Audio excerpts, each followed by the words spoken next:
Ryan Little. Japan.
Ryan Little.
Ryan Little.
No!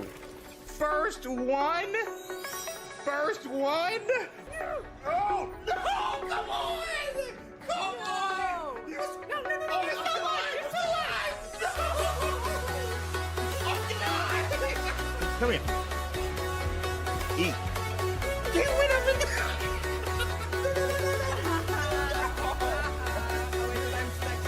No, I got knocked out.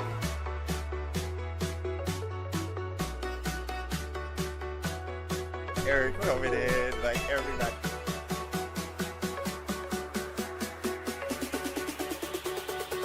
Light him up. Jack it up. Oh my God! Oh my God! Shiny! Shiny! Shiny! Shiny! Shiny! Shiny! We have to get Merlin. We have to get Merlin. What is it? What is it? What is it? Water orb! I have this! Gabby, go. Ooh! Oh my God!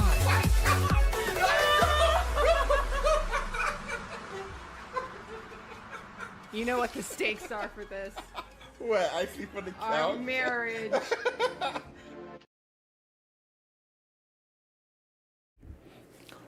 Microphone check. Check 212. Mic check, check, checkity check. Check 212. What you finna to do? We got a theory-filled Wizarding Wednesday with the Wizards. I was about to say Wizards Unite crew. Wizarding Wednesday crew. Bars. I miss my Wizards Unite crew. All right, we got mic checks, Ghost Step, Paper Dragon. Coming in with the tunes off the jump. Joel over on Twitch. Trying to get me geared up, get me ready for the stream. As we got Dylan celebrating 45 months. Crap. I gotta get a new emote badge for the 4-year peeps. Happy Wednesday and happy early birthday. Expecto Patronum. Oh my gosh. What's up, everybody? Happy pre-birth. Yeah. Did you see? I haven't seen this teaser yet. I just saw the poster, Ghost Ups. We people are still here. What's up, Zoxa? Speaking of the crew, birthday wishes are fun. Yeah. Oh my gosh. We'll be chilling. I won't be able to do anything for my birthday till this weekend. I still got crazy stuff with football practice. I might stream the Assassin's Creed thing that's happening tomorrow with the Black Flag announcement, which, oh my gosh. If you guys didn't know, Assassin's Creed is like my second favorite gaming franchise behind Final Fantasy. So hyped about that. Might have to do a co-stream. I got some stuff I can do Twitch drops as a Ubisoft creator. But yeah, tomorrow's going to be a chill day on my birthday. And then this weekend, I think Sue's like taking me out of stuff. But thank you guys for the early birthday stuff. It's good to see you, especially Rita co-signing herself. Joel Stroh's currently 35 stream streak. Good gracious, Joel. That's awesome. Black Flag Resync. Oh, yeah. Oh, yeah. Superman comic today. Which cover are you getting? I want the, excuse me. I want the one where, I forgot the name of the artist. He draws like Jimenez a little bit. But just the simple one, Superman like this and Spider-Man swinging. I love that one. Black Flag, yeah, Black Flag. So hype. AC3 and Black Flag are two of my favorite games. Let's go, LC. Yeah. 2 is for 1, 2, and and like 4. Throw in Origins a little bit. So Kosai, sure. Yeah, my partner's looking forward to the Black Flag remake. Yeah. I'm gonna see if I can stream tomorrow because I do have football practice as well.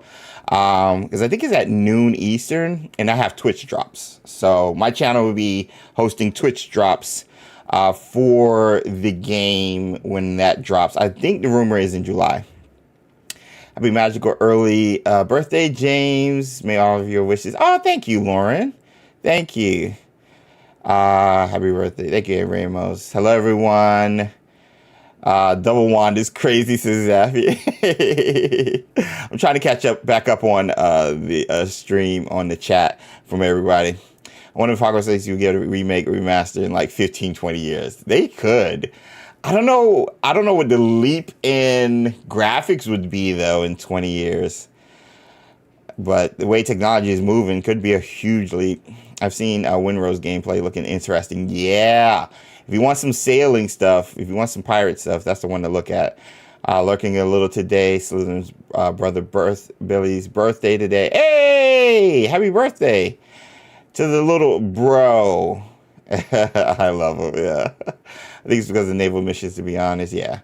I missed you guys last week. Was at the Space Symposium. Micah! Glad to hear you had fun, it sounds like. So either way, we were here. We were always in your heart. And that's where we belong. No, I'm joking. No, you're good, bro. You are good. You're good. Be nice to get another Black Flag plat trophy. Bro, Hogwarts Legacy is still like the only platinum trophy I have. And I'm a PlayStation guy. And Hogwarts Legacy is the only one. But I never got into this, the trophies things. But, I mean, I don't follow anybody who's doing it. I just never got into your boy. So, I'm hyped. Also, I'm hyped for, I need to put a new tab. We're going to be talking theory crafties today, you guys. We're going to be talking theories.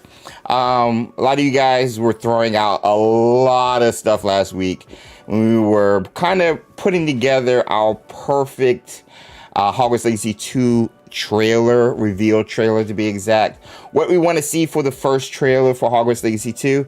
And a lot of you guys came in and we just started talking about story and stuff. So I was like, hey, next week, it's my birthday week. We can talk more about that next week. And we are here next week. We're going to talk some theories. Of course, Merlin is involved, but where is Gabe? There were so many theories last week. I know, so many. Happy Earth Day. Yes, it is also Earth Day. Yeah. I always know Earth Day is like followed, or at least before my birthday. And also my birthday is on draft day. So, full day. How many niffler holes were dug today? Immediately, yeah. Did you have? Yes, I did see your message, Dylan. I was going to bring that up. And if you guys shout out to Gabe. If you guys haven't, check out my shorts I posted on YouTube. I posted it on Instagram too. I got to post it on TikTok.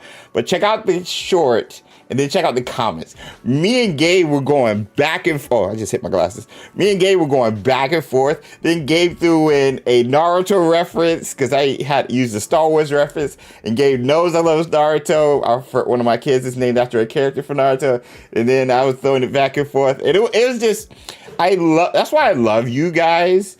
Because you guys are like, no, I don't think that works, James. Like, I get enough from Sue, but like, you guys are like, I like it or I don't like it, or you guys just bring the passion that I have with the debates or topics that we discuss every Wednesday or every video and stuff like that. So it was a lot of fun. It was a lot of fun. It was really a lot of fun. And so, yeah. Cool. If it's a bad one, then need to read. There's no such thing as bad theories because this is a theory dialogue. So chill. But yeah, grab your tinfoil hats, as Paper Dragon says, and get your niffle holes ready. I had this theory, probably not canon possible, where Ominous passes down the Gaunt Ring, Resurrection Stones, etc. Bro, I think it was in passing, but I had a ominous theory, like a big one. In regards to him possibly being a villain because of the Gaunts and whatever, but I didn't know how it would work and all this other things. So the Slytherin will pick as a villain is going to be Seb, and we'll go down that rabbit hole and go from there. I needed to nerd out. It's been a while. It was fun, right, Gabe? Right. So much fun. So much fun. So yeah, it's been crazy.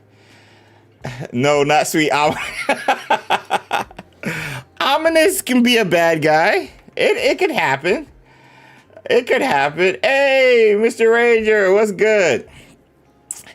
Ominous is a good lad. No, I mean, what's so great about Ominous is him being a god and a decent human being.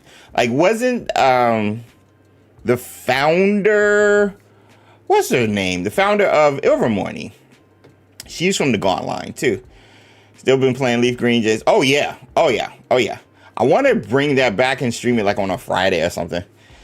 The hype is building up like last time, says Perez. Facts. But yeah, I'm still playing. You already know. I haven't progressed that much because I want to like progress with you guys. So yeah. I don't want to progress outside of the streams. You see what knowledge will do. That's why it was fun, says Gay. Facts. Say it to you. I found Leander Pruitt in Hogwarts Legacy, Molly. Probably descended from his Metatron. Yeah. Because her maiden name is Pruitt. Yep. I'm heading to New York store this weekend. Going to grab me pre-series Elder One. I need pictures, Micah. Nah, Ominous is a blind angel. Teen Wolf, we all agree. I'm just saying it's a theory. I'm not saying it's canon or it will happen. Like, don't get it twisted. Started playing the TCG. Ooh, I've been playing on my phone. I love to hear it. Sneaks, hey, Sneak. I feel like it's been a minute. So, Evil Poppy for... Get out of here. Get out of here with the Evil Poppy. So, I'm going to open up a tab on... not tab. I'm going to open up chat on YouTube. And I'm going to do the Q... There it is. The Q&A joints. Share your HL2 theories.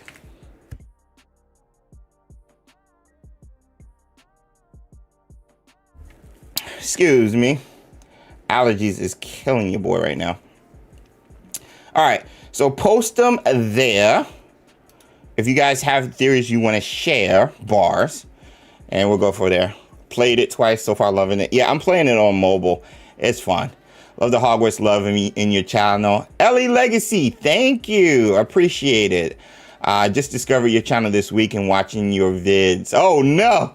I hope the enthusiasm is okay. I kind of go overboard, Ellie, but welcome. Everybody say welcome to the community, Ellie. We stream every Wednesday, thus Wizarding Wednesday, talking mostly Hogwarts Legacy 2, but we do dabble in Harry Potter content, from the TV show to the movies to the merchandise to the theme parks and everything under that umbrella. Wizarding World. I don't even know. They don't even use Wizarding World. It's gonna be interesting to see if they have like the Wizarding World like insignia or logo or whatever pop up for like the TV show or like the next game for Hogwarts Legacy 2, because they don't reference it anymore, at least with the website or anything. So, oh yeah, Ellie, what's your house in Patronus? We always ask new people. In need of another James Merlin rant. Just need devs, etc. to tease something like Merlin, bro. James, are you looking for the AC Black Flag Resync showcase tomorrow? Sorry for deviating. No. You're not deviating at all. We were just talking about it. Yeah, AC is my second favorite gaming franchise. So yes, and as a Ubisoft creator, if I have time, I would love to co-stream the reveal. And I'll have Twitch drops, so it'll be on Twitch. I might see if I can do it on YouTube as well, but I'll have drops where you guys can get a specific gun and something else for the next 2 days. So we'll make sure to see if we can do it, and I'll announce it if I can or can do it. So yeah. We got another Ravenclaw with Ellie. Love to hear it. Looking forward to it. Yeah, the hype is real. I can't wait to see how they revamp the combat. Hey, everyone. Hey, what's up, Barbara? So that being said, if you guys go up in the top of the chat and hit the Q&A section, you'll see share your Hogwarts Legacy theories. We're going to talk about that, and then we'll get into it. So always happy to see another. I got some Ravenclaw loves in the chat, but yeah, I got to represent the Hufflepuffs. But the big theory I want to talk about first is Sebastian as a villain. Our backstory is another one I want to talk about, and then how I think the sequel will play out. And it's stuff, if you've been here like every Wizarding Wednesday, you've heard this stuff. I think 2 of them I might have put on as a video. I think 2 of those I've actually made into a video. But there is one I want to do also, or explore, concerning the connection between the TV series and Hogwarts Legacy 2. Especially with this new natural nature theme that they're going with, and how it could honestly equally tie into ancient magic, which is obviously the huge theme for Hogwarts Legacy as a whole. So I want to play around with that as well. Remember, for 12 months, 40 months, Magica, aka Lee, 8 months to 4 years, going to be around my birthday. Hey, let's go. I got to get you guys a new badge for the 5-year mark, which is crazy. Got something in my eye. So it's going to be crazy. I remember last year when Matt Ryan as a canvas is, yes. They, the people who made the statue for Black Flag actually teased it early as well. So yeah. And thank you for the link, Rita. If you guys aren't already, be sure to follow us over on Twitch. We're getting close to 4K.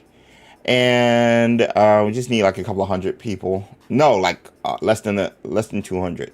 So we're getting close. It'll be cool. We'll do like a 4K stream or something if we get there.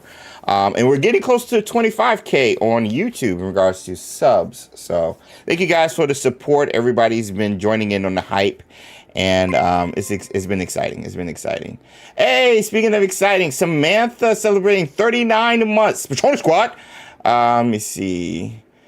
Past the 2-year mark. Yiffy, you're the best. James, you and Sue, excuse me, are my favorite to watch and listen to when it comes to my Wizarding World. Aw, thank you, Samantha. We try. The 5-year badge could be a poppy. Thank you for celebrating 39 months with us here over on the channel and just supporting that long. That's crazy, Samantha. That's crazy.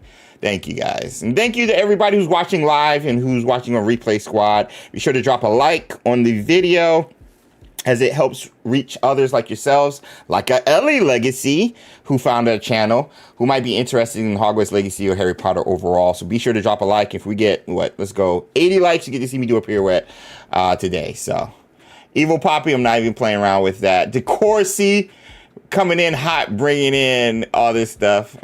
A power that the villain claims can fix everything. Ooh, Moon Lily. It kills me because I like Seb, but it's possible if the guilt drives him a bit. I was debating Joe in the same video. I was with Gabe talking about how would Sebastian get a hold of ancient magic, because there's 2 things that's kind of hindering him. Who's going to teach him, and how adept will he get with ancient magic?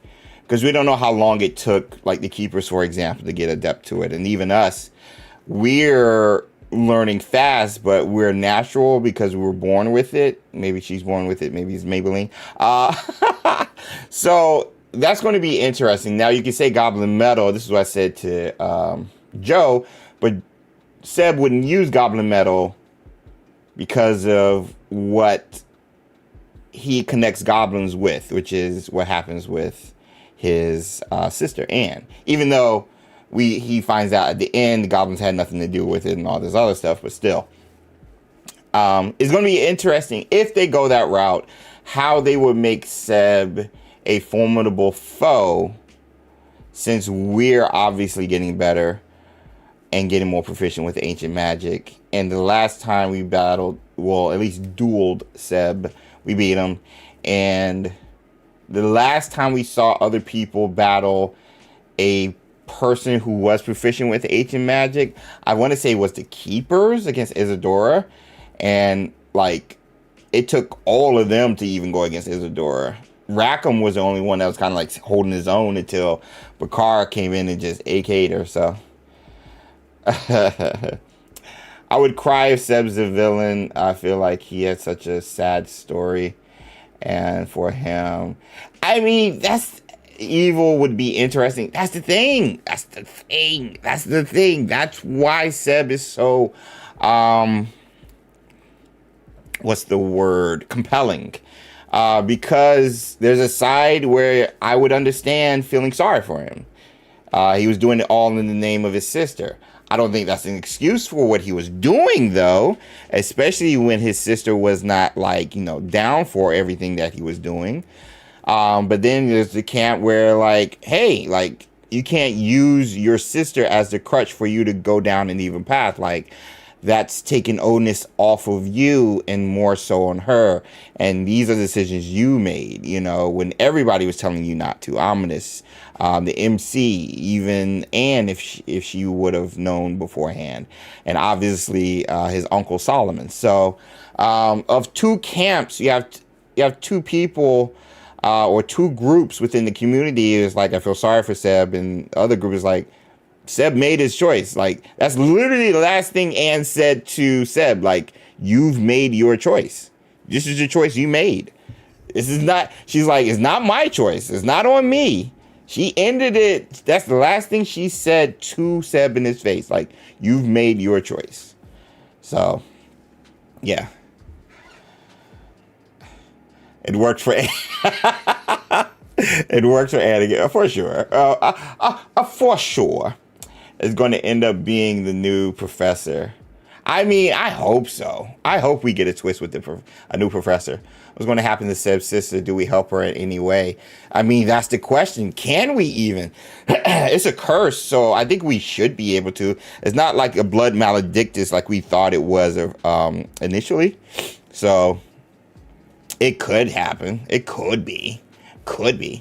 I wonder if we'll have to teach our friends ancient magic to defeat the villain and create a new generation of keepers. That would be an interesting twist to the story. And like, I mean, there's exactly 4 of us, right? The MC, Seb, Natsai, and Poppy. I'm sorry I'm not including Everett or Amit. But if we go off of like those 4, the main character, Seb, Poppy, and Natsai, you could definitely do that for sure. Hey, everybody, Dylon, the 5 gifted members over on YouTube. Let me get the gift and emotes in the chat. I think we have the new one too for my boy. There it is, right there. There it is. Moon Lily's got it. Throw them in there. Rockin' Robin says, if you've watched Power Rangers, what if they did upset like they did Tommy the Green Ranger? Yeah, in Hogwarts because he's evil for a time. I mean, I'm not saying it's impossible. I love the reference, by the way, Rockin' Robin. Like, that's an OG if we're referencing Tommy from Power Rangers, especially before he becomes the White Ranger. A lot of people know him as the Green Ranger. But again, my question is how and why? Like, you can say, well, he's gone crazy and stuff like that. Oh, then, I need more to it. I need more to it. Maybe he's like, they were afraid of the darkness and stuff like that. I mean, he got a peek into Isadora and what she was able to do in regards to taking away pain. I think that was like the last pensive we saw. It was either that one or Sans Bacard. No, it was the second to last one. It was the one that Seb saw though, and he was like, yo, ancient magic can take away pain. Like, let's do that with Anne. And I mean, the story overall is just about the decisions you make and how you use power. With great power comes great responsibility. Isadora and the Keepers, and even Seb and our character now. Like, it's all about how you use magic and how your best intentions sometimes turn evil. And Seb was this iteration of Isadora in a way, who was going down a path that took him evil. Seb went down the dark arts path using Salazar Slytherin stuff, and obviously Isadora went down the dark path with ancient magic. So you have that dichotomy, you have that good and evil, and what decisions you make matter, even though they don't really matter in the narrative in regards to the story for our character. But again, as Anne said, you made your choice, and so this is the choice Seb made. Will they redeem him based off of the choices he made? The way they ended it, it seems as if they're opening at least a window where Seb can be redeemed. He, depending on if you decided to turn him in or even let him go, Seb showed resentment. Seb showed, not resentment, showed remorse, I think is the word, and just overall, like, guilt. He was like, man, I shouldn't have done it. Like, I shouldn't have done it. I was like, yeah, I mean, hindsight is 20/20, but like in the moment, you killed your uncle. Like, that's what happened. So the parallels are great. Exactly, Ellie, love the parallels. Yeah. I see Seb like Sasuke, maybe we can save him, maybe we can't. Gabe, I totally agree. And like the Star Wars reference, he's definitely similar to a Anakin, because Anakin went down the dark path to save Padme. So like, there's definitely, and those are the ones we always want to say. So regret, thank you, Rockin' Robin, regret. So like, there's definitely an aspect where you would feel sorry for Seb and where he could possibly be redeemed. I mean, if Anakin, who killed, how many younglings and how many solar systems as Vader, can be redeemed by the love of his son, I think anybody else could. So it's just if they go that direction. And heck, all of this could be null and void if Seb is just, like, doesn't go down a dark path and decides to just be like, you know what? I'm going to be a good guy. I'm going to try to make up for the decisions I made. And maybe he's not a villain, and maybe he's just, good. But I think a lot of people like the evil Seb thoughts because it's just there. Narratively, it's there. It's easy to, it's low-hanging fruit is the reference. So it's just easy to go there and have a rival, Draco-esque like rival for our character, like Harry had with Draco, and go from there. Draco was being pulled by powers, more influential than his, with his family, and obviously with Voldemort, with his dad being a previous Death Eater, or still being a Death Eater, but under disguise, I guess. So you could have that with Seb and stuff, he could just embrace the dark side. You have Ominous, who's from Salazar Slytherin's line, running away from it, and two best friends, maybe the other one, Seb, runs towards it. Ominous is running away, Seb is running towards it. So I'm sure Ominous has told him a lot of stories, so I'm sure there's other hidden places by Salazar Slytherin where Seb could learn stuff, and maybe heck, like, we don't know, but we assume the founders had some potential or some aspect of ancient magic usage back in the day. They were the more powerful or most powerful witches and wizards of their time. And so with Hogwarts being a stronghold of ancient magic and the founders helping with the build, not necessarily stone for stone, but more so enchantments on the school, one can surmise that the founders had knowledge of ancient magic, and maybe Seb finds something that Salazar had hidden concerning ancient magic, and he can go that route that maybe Omnis is scared of. Is like, yo, we don't want to go there because it's really dark, blah, blah, blah. Like, there's ways you can write it. It's just why. Like, why would you go down that route, in my opinion? By the way, guys, if you don't get any gift memberships based on research, YouTube converted old accounts and categorized them as brand accounts, which means, which means they don't call it. Oh, wow. I didn't know that. Thank you for that. I didn't thought of that, but you're right. Maybe Seb at the beginning of the game is trying to redeem himself already and trying to leave Dark Magic. Yep. Yeah, exactly, Gabe. Exactly. But yeah, if you guys are trying to receive gifted membies like Dylon, pow, pow, pow, pow. Wait, 2 ons. Boom, boom, boom, boom, boom, boom, boom, boom, boom.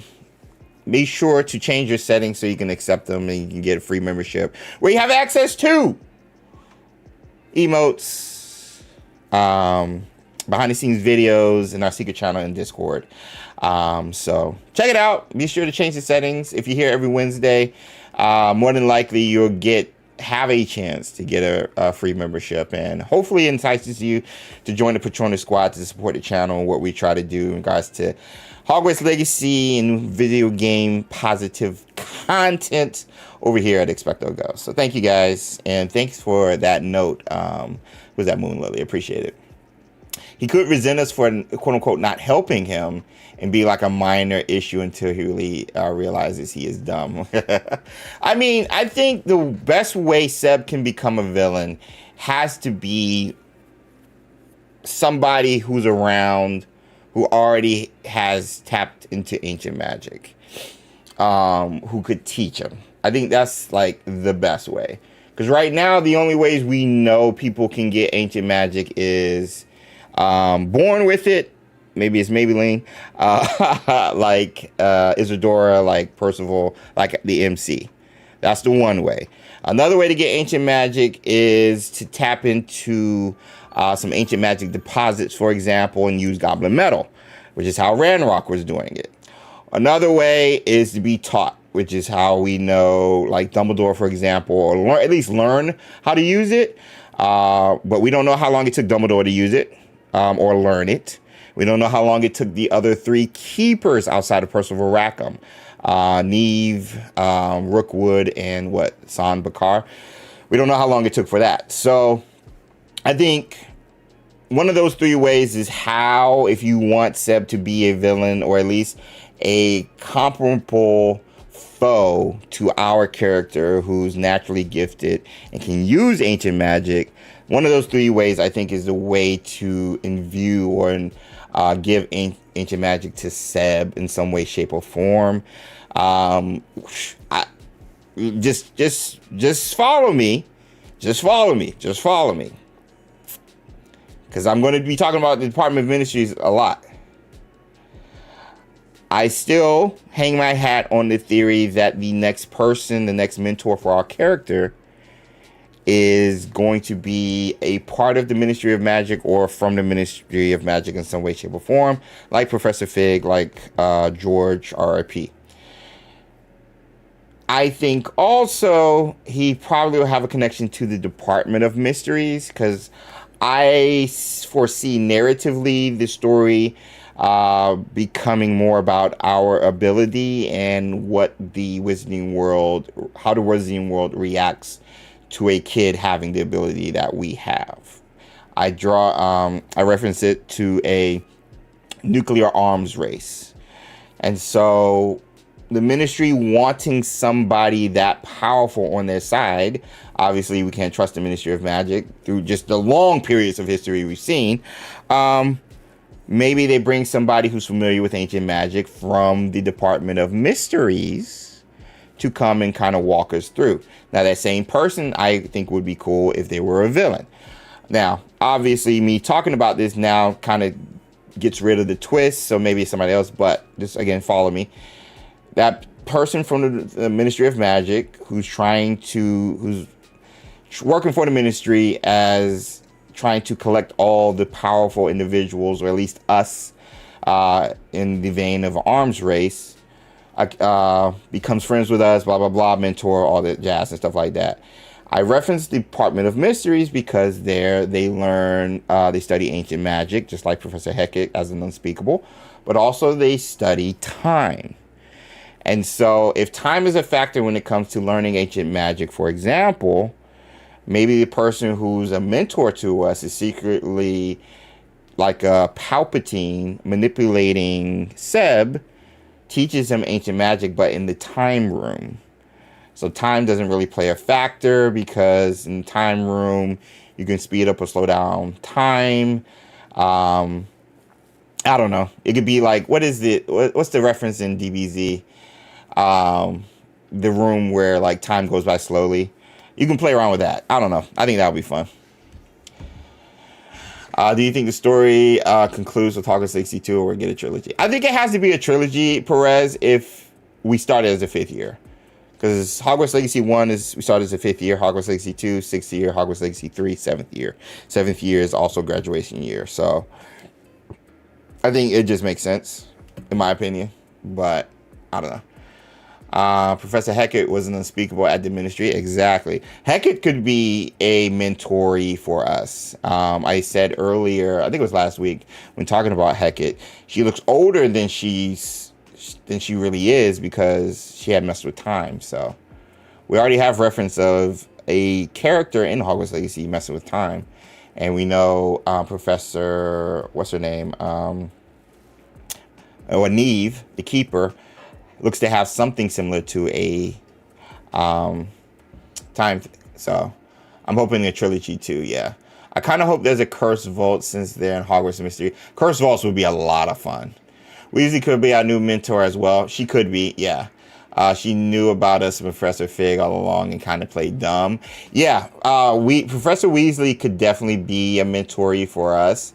I just think it has to be somebody from the ministry. Because I think they chose Fig for that purpose.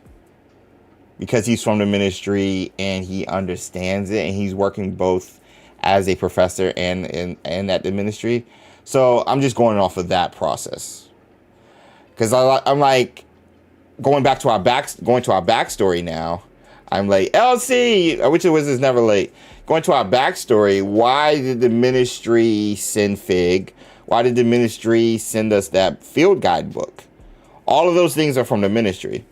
And even Fig was reporting about our ongoings to the ministry. Even Black was, Headmaster Black. So that thought process alone led me to, I think we'll have somebody from the ministry. And ministry is known for overstepping their bounds anyway. And Professor Sharp is a former aura, exactly. Imagine if Professor Heck is actually 35. That's what I'm saying. She could be really young. Professor Weasley was mentioned. She was a former Ministry of Magic curse breaker. Whoa, I missed that, Gabe. I didn't know that. I think Fig's wife is alive. Whoa! Y'all coming in hot. Wait, what? I need an explanation on that. Miriam Fig is still alive for the critter? How did Ranrock get his wand? Get her wand. What? And Professor Weasley is mentioned as a curse breaker from the Ministry of Magic. Bro, what happens if what happens if the reason all the professors or most of the professors in some way, shape, or form are connected to the Ministry of Magic because they were worried about us? So you needed an aura, an unspeakable, and a curse breaker to handle our character. Maybe they had like a secret assignment. That would be crazy.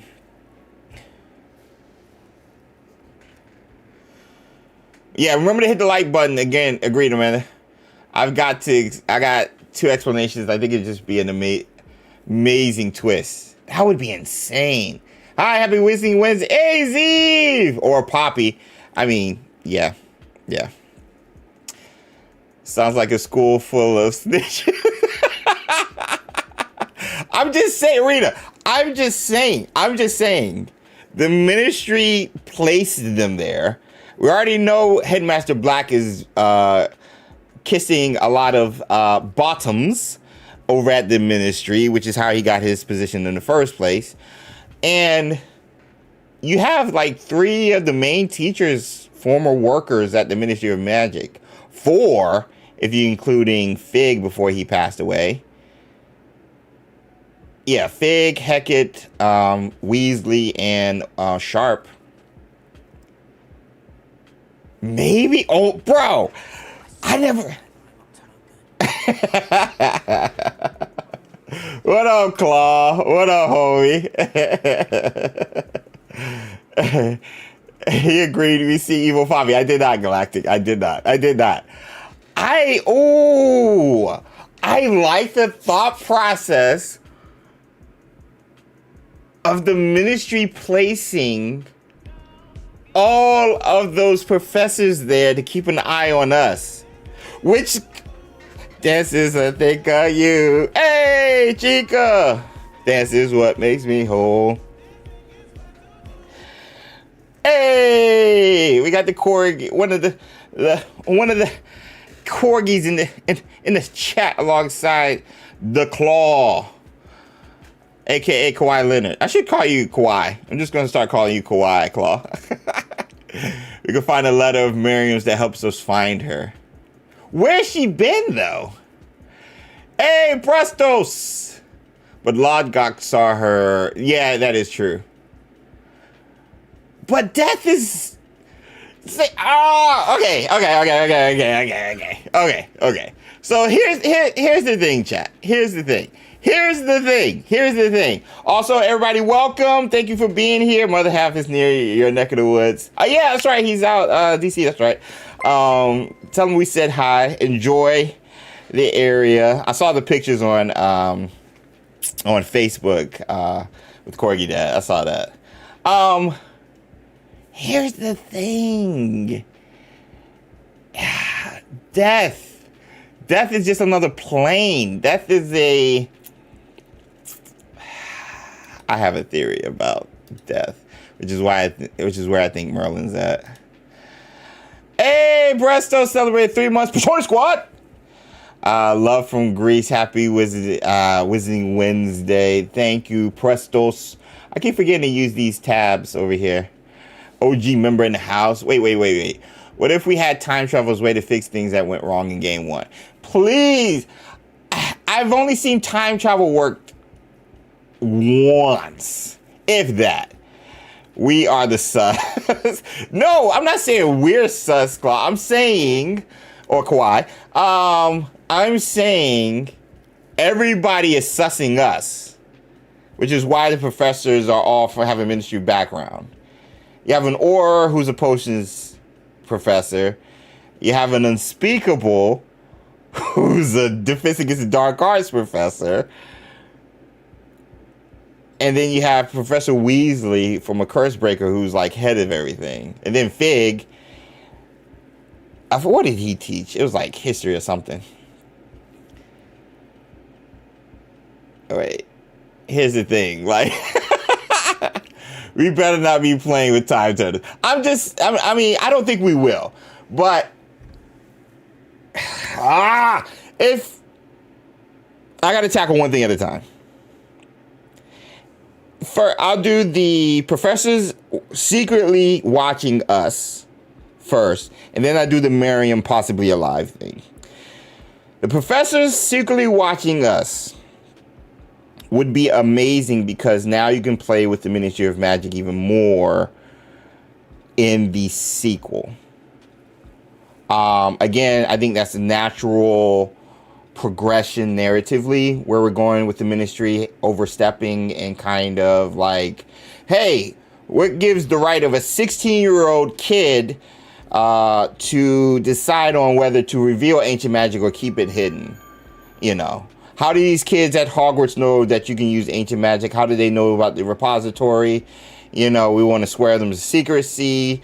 There's rumors going about, and again, I use the Order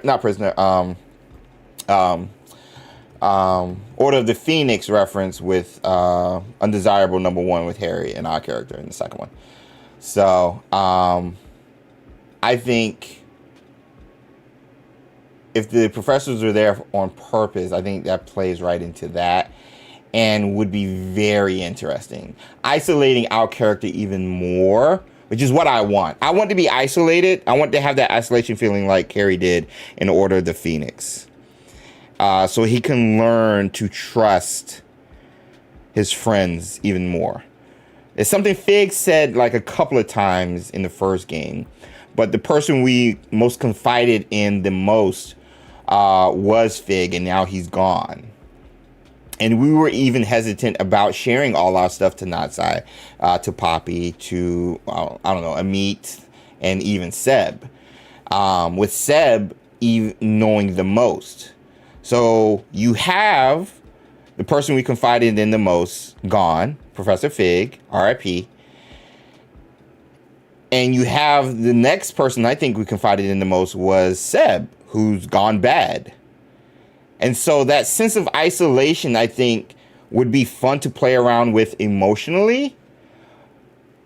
Then add on, okay, I can't trust anybody. It's going to be hard to find somebody I can trust. Then add on the professors secretly watching you because they don't know how to handle you. I think that would be a lot of fun to play with. And especially if morality is added, now it makes sense if we go down a dark path or a light path, you know? Now it makes sense because we're emotionally vulnerable. We are emotionally vulnerable. We're 16 years old still, or yeah, I think we're 16 in the sequel. If they go year by year with each iteration of the game. So if we're emotionally vulnerable, we don't have anybody who's around. Our best friend went evil. We were already hesitant to sharing our stuff with the companions, and the teachers who we really liked have secretly been doing a mission behind our backs watching us because they don't know what to do with us.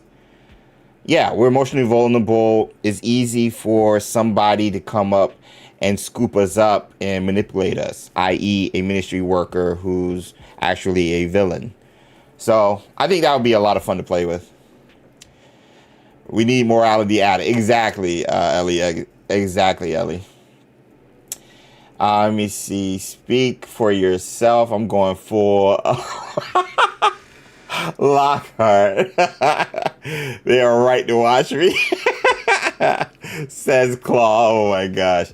16 and just slinging around curses worse than a Death Eater. I mean, true. I mean, we exploded a troll in our first bout of using ancient magic. And that's the thing, like, the ministry, as much as we love or hate them, they have a right to be concerned with us. They don't know how powerful we can be. I don't even know if what the keepers were doing was documented. Because, I mean, they were the keepers. It seems as if they would keep things secret, let alone what happened, 400 years before that? Because I think it's at least 400 or 500 year increments. Because I think what happened with Isidore and the Keepers was around the 1400s, 15th century, I think. And then we're, in the 19th century? So that's like 400-year gap. And before that would be, before the Keepers would be around Merlin's time. So if they do increments of 400 to 500 years with ancient magic popping up, let's say Merlin had ancient magic 500 years. Later, because he went to school, he would have went to Hogwarts in like the thousands, because Hogwarts was built in the late 10th century. Then, like, what was it, 982 Hogwarts was being built. So he would have been one of the first students. Let's say he lived to be over 100 something years old. We know he was really old. So yeah, you can break it down 400 or 500 year increments. We don't know if any of that was recorded. So now the ministry is seeing ancient magic. Remember, it was a magic long forgotten in this world, according to the trailer. The ministry is losing their minds. We know what the ministry does when they don't know how to control anything. They still try to control it. It's still at least control the narrative. And so I just think it just makes a lot of sense. Especially since Neve was the headmaster at the time. Yeah, yes, hey, she definitely would have like been hiding everything. Where do I normally have you sit? Either side. Okay. Either way. Oh yeah, that's right. I usually have you over here because of the mic. Everybody says so. I didn't hear anyone. It's screaming it. It's screaming it right there. It's screaming it. I didn't hear a word. It's screaming it. Okay. Going crazy. What are we talking about? Theories. What? It's my pre-birth. You? It's my pre-birthday present. I get to talk theory. I get to have some fun. Hey. Hey. There's a song playing. Or you just decided to dance? No, there's a song playing. Oh, okay. You did not hear it? No. Okay. It's right there. It's okay. I'll just assume there's someone said play the song for Sue. Hi, Rita. But the current theory is Britta Critter threw out Miriam is still alive, so I gotta talk about that. Fig's wife. No, that would be a bummer for Fig. Hey, I know, right? Sorry, bro. He thought he was joining her in the afterlife. But he's looking around like too early. It's like, did I not get the date wrong? Like, oh my gosh, can you imagine? Happy pre-birthday. Oh, thank you, Ghost Steps. But the current thing we're talking about is how Sharp, Hackett, Weasley, and Fig were all ex-ministry workers. And I'm throwing out there that they were placed there with Hackett being the Dada teacher, Sharp being the potions teacher, and Weasley kind of running the place. Because Black is horrible. Because Weasley is our king. Yeah. Uh-huh. And even Fig, they were all placed there to keep tabs on us. And but that would mean they had to know about us in advance. Obviously they did, because the ministry sent Fig to keep tabs on us. But are all of them, to teach us. Is it all of their first year teaching? We don't know. We know they all went. I think they all went there. But we don't know if this is their first year. And also keep in mind, the ministry gave us the field guide. So they had some time between realizing we exist and the ministry stepping in to help with our progression. I'm putting these field guide pages in just like ridiculous locations. Yeah. For a student who's learning basic magic. But the thing is also could be a test. Like, how capable is this character actually? They're training a super soldier. I said Alakin nuclear arms race. This dude can use ancient magic. It was a magic long forgotten. Let's see the extent of this magic. And so they did all of this. Yeah, we need to have this just in case somebody else has it. Not for offense, but for defense only. Defense only. Only for protection, says nobody at the ministry. Yeah. Hey, Dark Wolf celebrated Dark Wolf. 39 months Patronus Squad. OG member in the chat. What up, big dog? Hey, Gryffindor's sister. Right? You meant me by that. Sue just popped in to say, hey, so excited for Hogwarts Legacy 2 and the TV show. Catch you with the replay squad. Dark Wolf, thank you. See you on the replay squad. Love you, bud. Oh my gosh. Explain to Sue how Merlin exists in the plane of death. We're going to get to that. That's where it's going to go with Miriam. Outside of space and time. Because death is a plane. Is a plane of existence I'm playing around with anyway. Because I'm like, how else would these dudes like conquer death in a way? With the Deathly Hallows and even the Carlin brothers connecting each of the Hollows to the Veil, the Mirror of Erised, and I can't remember if it was the Pensive or one of the other items. Because each of those things also represent something from the Deathly Hallows. So I'm like, anyway, we'll go down that rabbit hole. But I'm gonna stay with the Ministry placing the teachers at Hogwarts. Okay. Thoughts? Emmy said that Weasley wrote to Onai. We find that letter, so she has been there at least a year. Yeah, that's right. That's right. Tarnished doesn't think that professors were placed there just for us. No, I don't. What if they're just like strategically, hey, we want as many Ministry people at Hogwarts as possible? Yeah.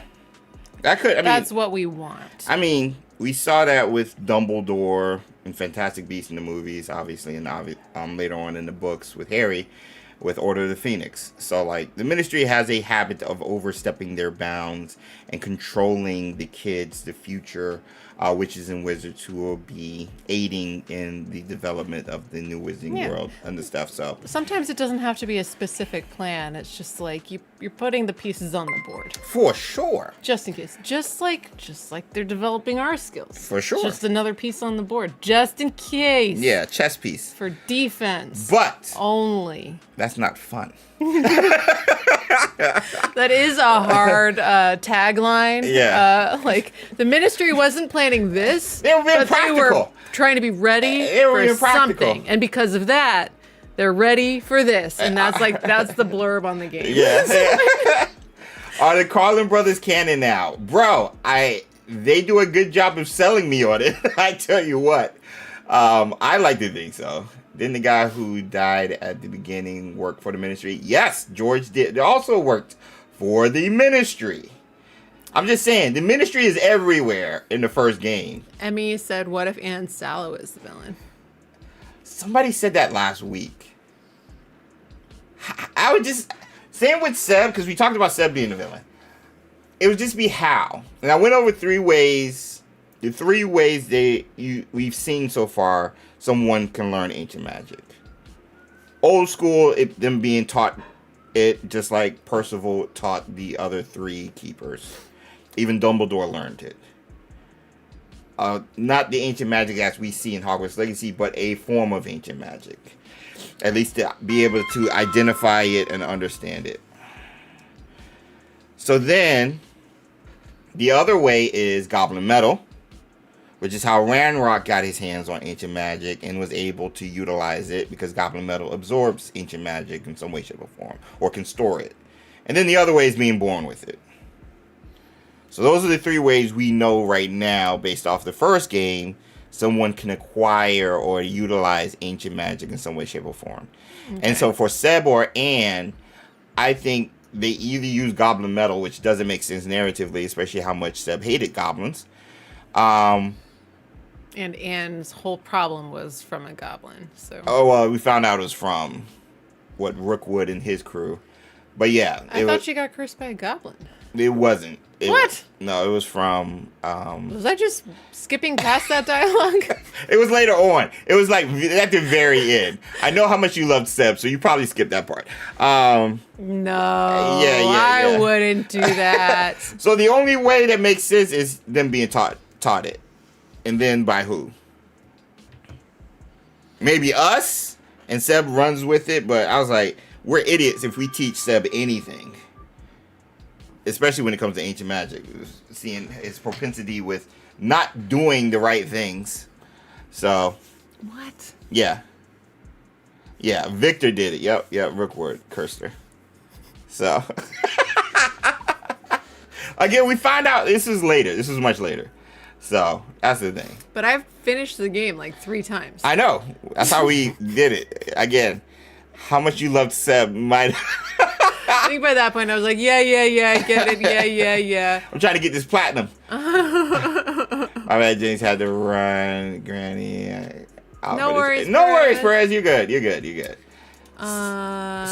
Okay. So we all agree it's not likely the professors were placed there strategically by the ministry, but I like the theory because, again, it plays with something I've been thinking about with the ministry's involvement in the sequel. So I think them having even more of a grasp and a handle on the ongoings of the school with a potential nuclear weapon, i.e. us, going around telling everybody ancient magic exists or doesn't exist, is definitely something the ministry would want to handle moving forward, a la kin to Harry and the Order of the Phoenix telling everybody that Voldemort is back. So I think that's the pathway on which that theory could possibly work in some way, shape, or form.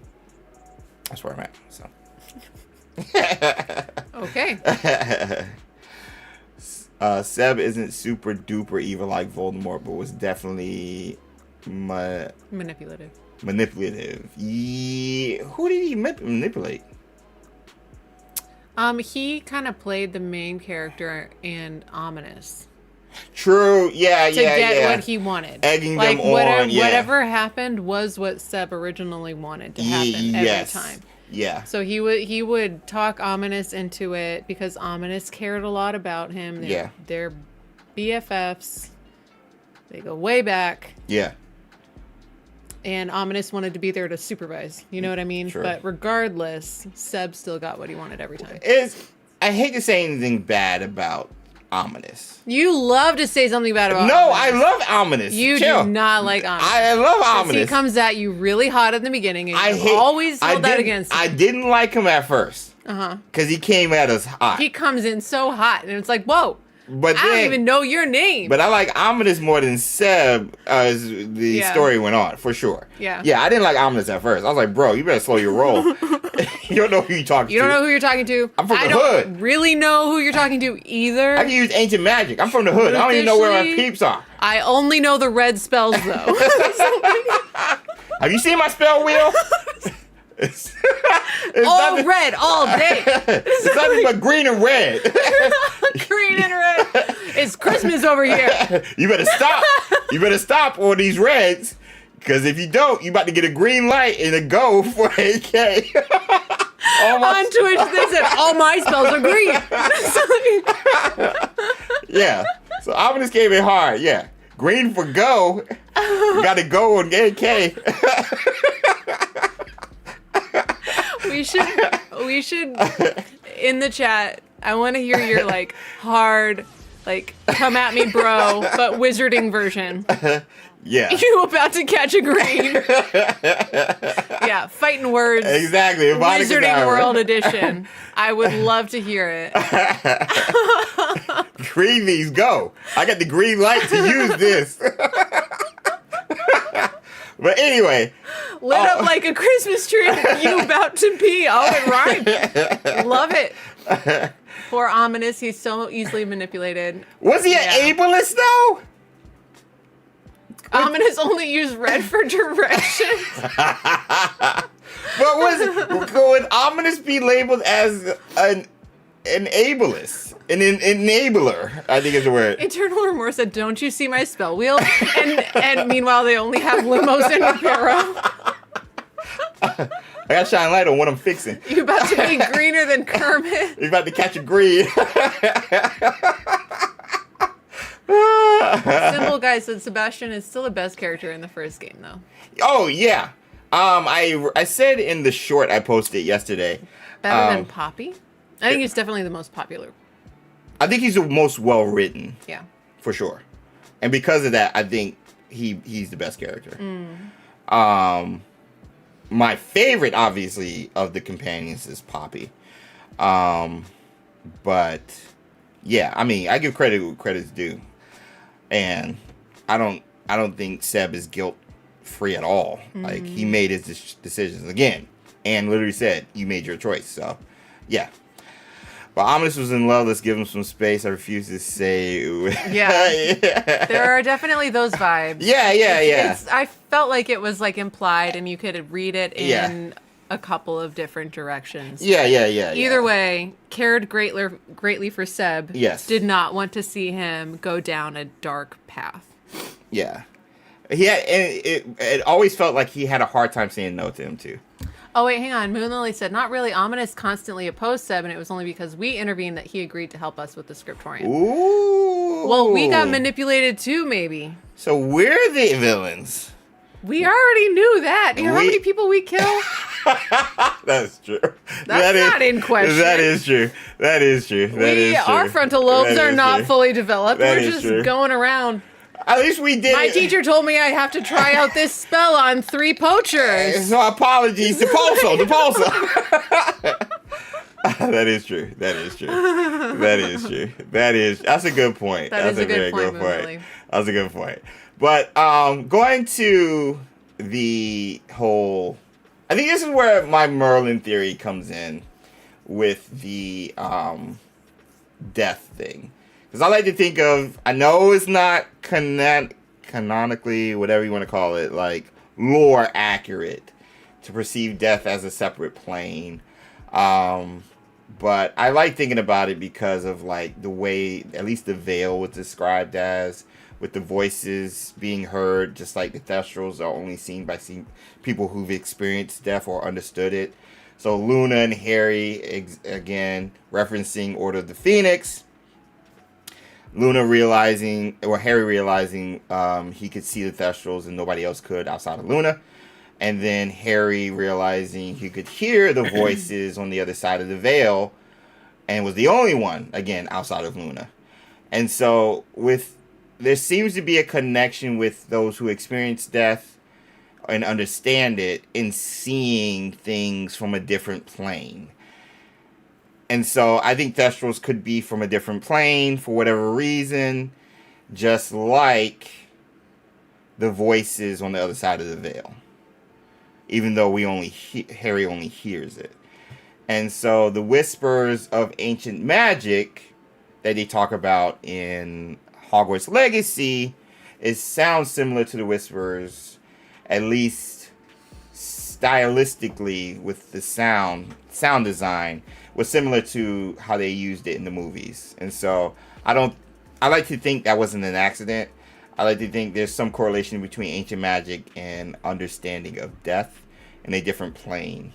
So if that's the case, that could be a spot where maybe Merlin's hanging out and is there waiting for someone who fully understands or fully capable of understanding ancient magic and death in some way, shape, or form. And maybe even, who knows, Percival Rackham was mentored by Merlin himself. And thus, Percival wants to mentor their own person, which was Isadora, that just ended up turning bad. So, I like to think that just because of the correlations, especially with the archways and how they're used for the Keeper trials. I don't know. What do you guys think? Because if that could also explain, possibly, not likely, Miriam, who was studying ancient magic, who was looking for ancient magic, who was the only one at the time saying it existed. Even though everybody thought it was a legend in some way, shape, or form, Miriam was gung-ho about it. And so much so that it led her to the key that led to where Percival starts this path that we go on. And so I'm like, how the heck did Miriam find it without, knowing ancient magic? But at the same time, she couldn't open it. Ranrock was finding it, utilizing the Journal of Rookwood and stuff like that. So, these are two random people who just looked into ancient magic a lot. Who's to say she didn't tap into something where she was able to survive in some way, shape, or form? I don't know. That's where I'm at with that, with Miriam Britta Critter. But I think Merlin, because there's a legend where they can't find where Merlin's wand is and where his burial spot is. And so I was like, if that's the case, like he's in a place well hidden, obviously, like a chamber of secrets or whatever, but like maybe it's just not a chamber. Maybe it's another plane of existence like death is. Just like where the Thestrals possibly hang, just like where the voices are at the Veil. And I think that would be very cool. I think that would like be very cool. Or just having Merlin have a secret place in Hogwarts. Because Dumbledore couldn't find all the locations, all the hidden places in Hogwarts. Voldemort couldn't find all the secret locations. So like maybe this gives Avalanche Software, at least narratively, a way to play around with keeping the pensive mechanic going, but instead of with the keepers, it's with Merlin now. And he has a pensive, and his wand is also there, and he also has a statue. And he's like, bro, I've been waiting for you or somebody like you to teach you all this stuff. My mentor, Salazar Slytherin, used ancient magic horribly and wanted to use it to get rid of the Muggle world and only have pure bloods. I'm going to teach you how to use it because obviously Merlin has connections to the Muggle world. And so I just think it would be a lot of fun to play around with that, and maybe even pensives for the founders. And again, I've said it before, I've made it a video about it. We keep going back in each game to eventually go back to the person or the owner of the pensive that was half buried before Hogwarts was built. The pensive that sits in the headmaster's office to this day. That's older than Hogwarts herself. I think that would just be very cool. And that would have something to do with ancient magic, have something to do also with why Hogwarts is a stronghold of ancient magic, and would tie into the quote-unquote legacy of Hogwarts. So, I don't know. What do y'all think? Undercroft? Yeah, like the Undercroft. Exactly. Like the Undercroft. Exactly. What is everybody saying? Let me look at the chat, actually. I'll bring this one up, because this one's bigger. That's on the... Oh, that's on the questions one. Yeah. And we're going to get to your questions right quick after we talk about this. Ritter said Merlin's going to be in Feldcroft. Moon Lily said James, the only way we have entered... Hey. Oh, sorry. Sorry. I'm driving now. I'm the captain.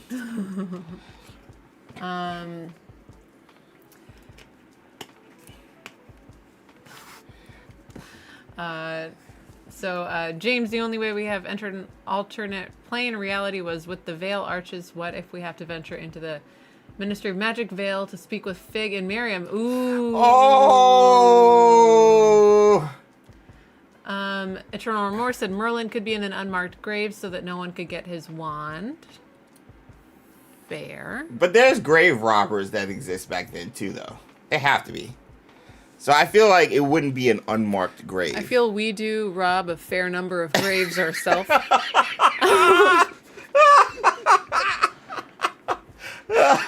We are a menace, but we only ever find clothes. Oh my gosh. So it's usually less good of clothes than we already have. I mean, and also keep in mind, those areas have a lot of inferi as well.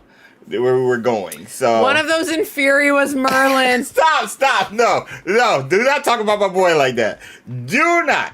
We rob everyone, LOL. We rob everyone. Do not talk about my boy like that. We will rob all comers. Sebastian is just pro unforgivables. He's so messed up in the head that he thinks controlling inferi can somehow help Anne. What if Merlin created the Undercroft? Ooh. Well, it wouldn't make sense because Ominous knew about it, and it was something passed down. So, obviously, it's tied to the Gaunt family name, a.k.a. Slytherin's family name. That would be interesting, though. I don't know. That's interesting. Because I feel like, what happens if all the founders had their own Undercroft? Perez said, is the Philosopher's Stone still in play? Ooh, yeah, it has to be. Because in And yeah, it's still it's still yeah. Gotta still be a thing. Yeah, because we even see it in Crimes of Grindelwald, which is like 20 or 30 years later from the events of Hogwarts Legacy. Fantastic Beasts took place in 1920s, 1930s? Is it World War I times? I think it's before the First World War. Or is it World War II times? I think it's World War I, because it was a bit when Grindelwald showed everyone the World War. I think it was the First World War. When did the First World War take place? 29? 1829? Early 20s. Don't give me a history quiz. When was the First World War? Oh, 1914 to 1918. What? I was way off. I had 1918 in my head, but I thought that was when it started. So 1914. Wait, when? What time period does Crimes of Grindelwald take place? I thought I was closer to... So 1927. So... Yeah. 1 year. In between. In between. So it would be... So he was foreshadowing the Second World War then. That's right, because the Great Depression. I forgot about that. Okay. Grindelwald was 1932-ish. I hope we see evil wizard like Christus in Hogwarts 2. That would be cool. Yeah. That would be very sad, actually. No, bro. Well, everybody knows my Christus theory. With the Dementors? That's who Isadora learned to take away. Oh, yeah. I forgot about that theory. Yeah. That Isadora learned how to take away feelings and stuff because of Acristus. Yeah, from Acristus, which in turn, which is what the Dementors do. They take away, happiness. The Dementors. They just focus narrowed in on their on what they took away, whereas Isadora was the other side of that coin. She took away negativity. The Dementors took away positivity, because the Christus is alive. Like, he's running around. He's doing all of his horrible stuff over on the island at Azkaban before it became Azkaban, the castle. When? In 14. Oh, I thought you meant during the game times. I was like, no. No. It's during Isadora. Isadora's time. Yeah, it's during Isadora's time period. Yeah. Yeah. There will be a massive Merlin puzzle to get to the end where Merlin is entombed. So Britter Critters. No. It's not going to be any harder than any other Merlin puzzles. It'll just be a lot of them. It'll be like 50 of them. Give me a Merlin. And none of them are going to be the explode the balls kind, which is the most fun kind. Give me a Merlin's Keeper trial, where you have a pensive guardian or something. Because obviously Merlin hung around with Knights of the Round Table. So the guardians that Merlin would have would also resemble knights. No, I think it would just be a big jigsaw puzzle. Stop. What? No. What? No. Give me a Merlin He was a mischievous Keeper's guy. trial, where if you... It would be a jigsaw puzzle with one piece missing. He was... I can't. You would never be able to finish it. Bro, he would be sitting there on the other plane just watching and going... Y'all thought my rant initially was what they did with Merlin. If they do something like what she's pitching to my boy in the sequel, oh my gosh. It would be great. Y'all thought what happened with Seb was bad. I'm turning tables and all that stuff. Tarnished Gamer said, if I'm being honest, I don't think anyone but an ancient magic user could use Merlin's wand. Thank you. Most someone else could do is sell it for a lot of money. Thank you. That's what I've been saying. That's why his wand is such a big deal. Thank you. Agreed. Eternal Remorse said, don't get me started about the treasure caves. One of them had an acromantula and it scared the heck out of me. I hate the ones that have Inferi in them. I'm just like, those make me like not go fast through all of the rest of them. Yeah. And they were always like twisty too. Like they were always hard to backtrack to or get out of. So it wasn't like a full circle or anything. Breeder Critter said the Undercroft entrance is very modern. That is true. That cabinet. That's a good point. It's really pointy. It's pointy. I just read Claws.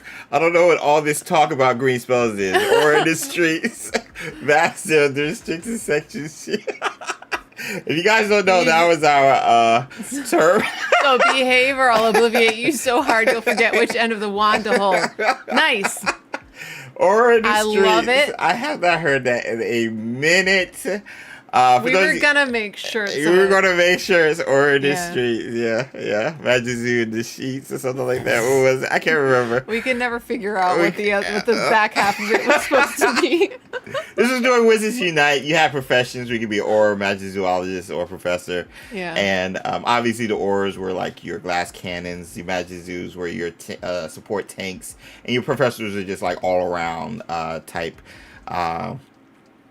builds. And so Wizards Unite was surprisingly very close to an MMO than any of the games we've gotten from the Wizarding The world. skill tree. Yeah. I just remembered about the skill tree. Yeah. I had forgotten Yeah. completely about it. Yeah, you had proficiency against certain enemies. Each type had a proficiency and a weakness to each of the enemies, so it balanced it out. And yeah. You had buffs, debuffs, and all those things with it. Yeah. I'm still excited again. We got to make a shirt. Glow. We got to make a shirt. Ellie said the Undercroft was tied to Isadora, so is Isadora somehow related to the Gaunt family? So, was it? She had her triptych in it. Oh, yeah, The she painting. did. I think she just found it. Because she was the one that had the... And her little hidey hole connected to it. Connected to Hogwarts from Feldcroft. It connected to the Undercroft. Well, that too. Like her little special area with all of the little diary entries. Yeah. So, no, for sure. I think she found it but didn't make it. Yeah, because, I mean, she had the ancient magic repository underneath the school and nobody knew about it. So, like, she was like Voldemort in a way. Honestly. Like, looking for spots underneath. So, yeah. No, that's a good point, Ellie.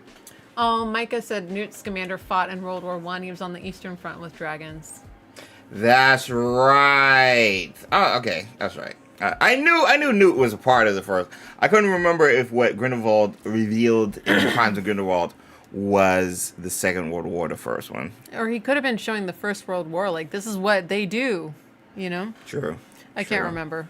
I just remember his speech was like kind of making a lot of sense. I know. I was like, how dare you make me...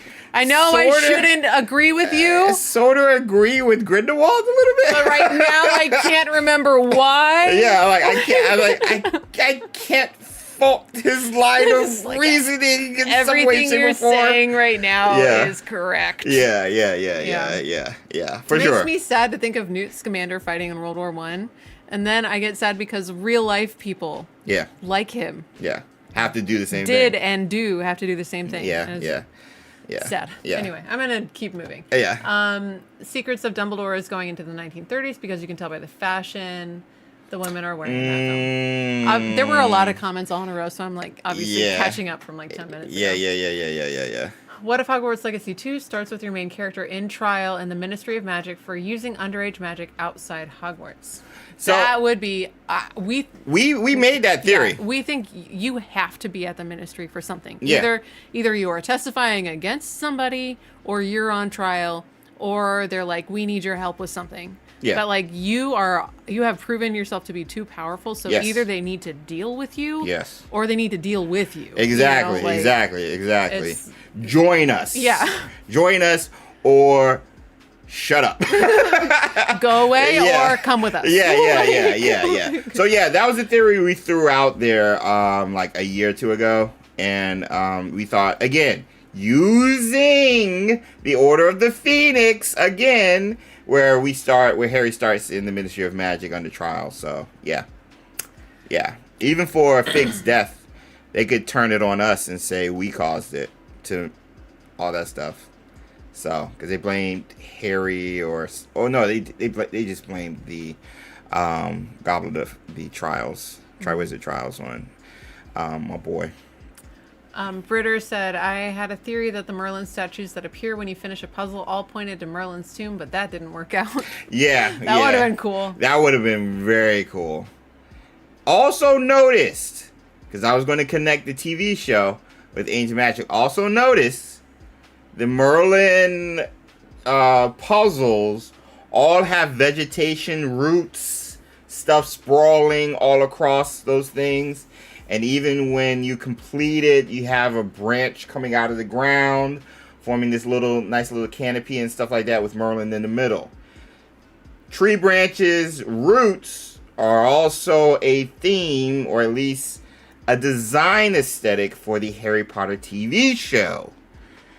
And so all I'm saying is that could be a connection to Ancient Magic in some way, shape, or form. Nature being such a big deal now with the Harry Potter TV series. And we know WB wants to connect the two. So, something to think about. Something to ponder about. That's all I'm saying. Carson Video said, coming soon. If they show Merlin in the TV show, he's going to lose it. Bro. Agreed. Bro. No argument here. I'm going to lose it. Yeah, that's who you're... I thought they were talking that they were. No, you. Yes, I agree. You will lose it. I agree. Moon Lily said, what if the huge explosion of dark ancient magic attracts darker and more extremely dangerous creatures? Like at the end of the first game. It would definitely justify us learning Expecto Patronum and perhaps becoming an Animagus. Can I say Animagus instead of Animagus? Yeah. I don't like that pronunciation. Neither do I. I'm going to say it my way. I mean, that's how we said it with Matt, so... Okay.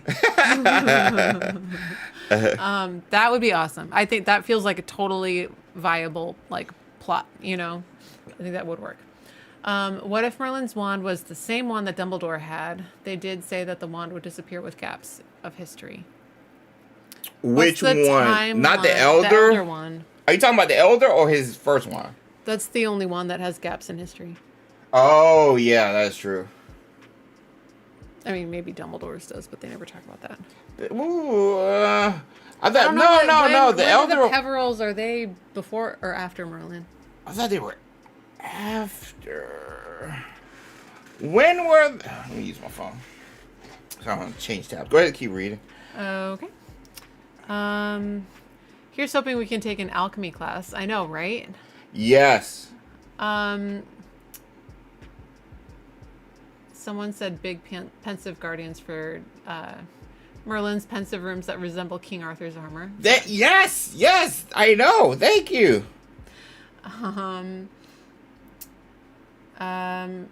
Grindelwald's speech had World War II airplanes in it. Premonition. Oh, okay. That's a good point. Hi, Jenna. We all saw Fig die. We will be interrogated, I'm sure. We saw kind of a lot of people die, but Fig is one that they know about. So yeah. A lot of people are going to know what happened at Hogwarts. So that is a perfectly valid window for the Ministry to step in and be like, something's going down. We need to step in and make things right again at Hogwarts. All right, so they said the Peveril brothers lived around the 13th century, so it's definitely after Merlin. Okay. That's definitely after Merlin. So the Elder Wand definitely not Merlin's wand. Yeah, it wouldn't be Merlin's wand. Getting dark in Hogleg too. I hope so. We need to. I hope so. You need to have some kind of arc, overall storyline. And the story in the first one was so surface level anyway. And you can just tell they wanted to appease a lot of fans and kind of get everybody engulfed into this world before they throw them into the deep end and all right, now we're going to hit you narratively with what's can truly happen and stuff. And plus, there's a reason Seb is a lot of people's favorite character, because he had a better story than we did, and his story was pretty dark. So I just think the Potterheads and even gamers to a degree are ready for a more serious narrative compared to what we got in the first one. At least for our story, at least. Ravenclaw Wannabe said, I'm still convinced that Lily is distantly related to her character in Hogwarts Legacy. That's why she can use an ancient magic to save Harry. It would be a cool way to link the show to the game. Lily being related?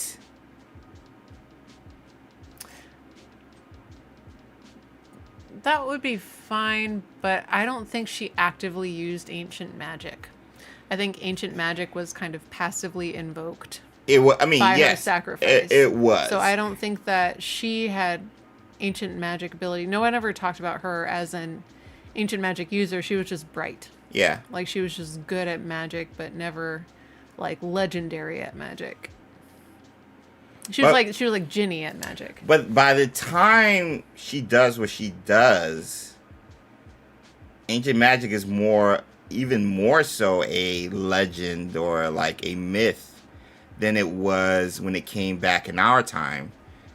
And so I don't even know if they would have known what it was during her time period. It would have taken like somebody like a Dumbledore or Grindelwald at the time to even like say, hey, like what you did was ancient magic and stuff, you know? So like she, for all we know, she could have been doing stuff by accident and they would have known what it was. It just would have, like, what form of magic is this? Like, they can't tie it to an ancient magic. Dumbledore would have been able to tell. True. Because he's the one who figured out that what happened with Harry. Yeah, that is true.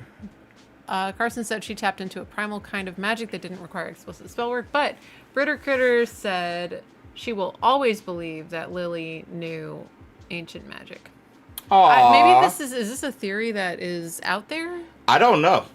This is my first time hearing it. That she knew it. That she invoked it. In some way, shape, or form. Knowingly. She knowingly invoked ancient magic. This is my first time hearing that one. Moon Lily said the Peverills are an ancient and noble house. They were established before Merlin. Maybe their house was.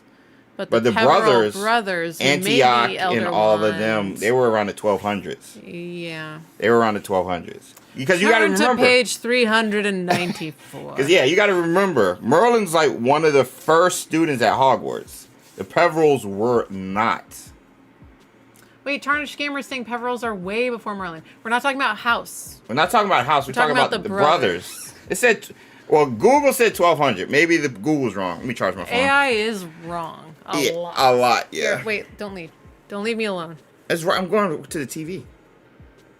To charge your phone? Yeah, it's right there. I know what I'm doing. He knows I can't be by myself. He's my comfort human. Peveril brothers. When timeline. Searching, they were 13th century wizards. Yeah, that's what came up. Well, but that's what AI said. Yeah. Let's go to the wiki. What does Harry Potter wiki say? I'm on it, but it's the Peveril family, not the Peveril brothers. Well, just look up Antioch Peveril. Look up Antioch Peveril. So many ads that it's hard to scroll. Oh, yeah. The ads just keep popping up. Harry Potter wiki is always like that. You got to make their money.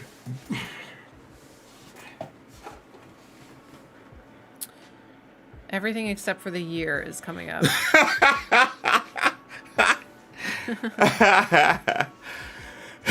They have a whole family tree. None of it is of use because the brothers aren't on it. Yeah. Yeah, I think the family is ancient. The Great Claw said comfort human, aka Snugglepuff. Oh, I love that. He's a Huffle husband also. That's another shirt idea. Love that. Let me see. Moon Lily, wasn't it kind of confirmed that ancient magic users are not through bloodline inheritance, but just something? Yeah, exactly. XpectoGO. Lily is the easiest way to connect ancient magic to the new Harry Potter series, canonically speaking. Yeah, I think Lily's use of ancient magic... But the thing is, ancient magic plays a huge role in the entire series. starting with Lily, starting with Dumbledore using it to protect Harry, starting with Voldemort also breaking through it in Goblet of Fire. Harry Potter fandom says Ignatus Peverell Ignotus, 12 July 1214. And I put it in British version of date. Day, month, year. Yeah. Merlin's before, so bro. 12 hundos. Merlin's before. I've been sick all week. Oh no, Merlin! I was watching this stream on my Roku from the sofa when I heard you think World War I. With the 20s. Sorry. That was my fault. I thought it started in 18 instead of ending in 18. So I was like, it's in the early 20s. That's on me. I'm just saying Merlin tactically acquired the Elder Wand. Oh. Wait, no, it's not possible. There's 800 years between Merlin and the Elder Wand becoming a thing. Yeah, it can't be. In the wrong direction. Yeah. It was Merlin, then Elder Wand. Yeah, it can't. There is no Elder Wand when there is Merlin. It can't. It won't work. Unless he scooped in from the death plane, grabbed the Elder Wand, and jumped back out. I don't know if that's how the death plane works. Yeah, it can't. It can't work. Say it right, James. XpectoGO for XpectoGO. Go Trotter. Merlin was ready to debate Jay. It can't work. So that's why I'm like, if we find Merlin's wand, because that's what's missing, I think alongside his wand we find a pensive, which was always tied to powerful witches or wizards. According to HarryPotter.com, WizardingWorld.com, aka Pottermore, pensives were always tied to powerful witches and wizards because it was very, it was a mechanic or a tool that used in the wrong hands was very powerful, tapping into people's memories, and not many people could do it. So, yeah, would love to see what a Hogwarts graduation looks like.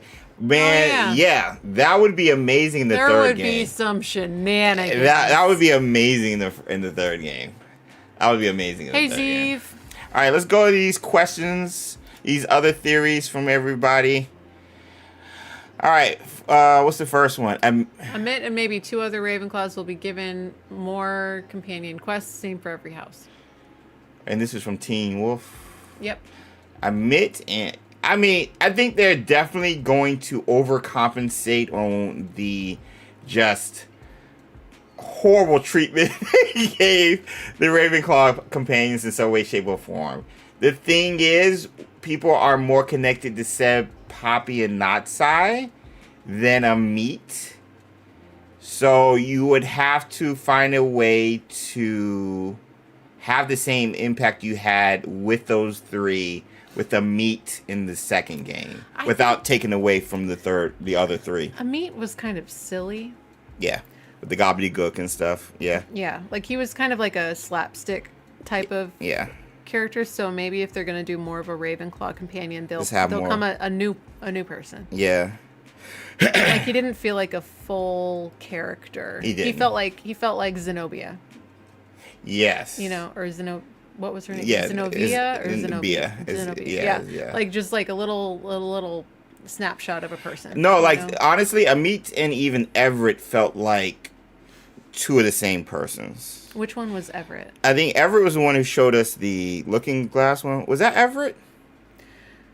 No, Amit was the looking through the telescope one. Yeah, he was the telescope. Everett was flying. He was with us in the flying class.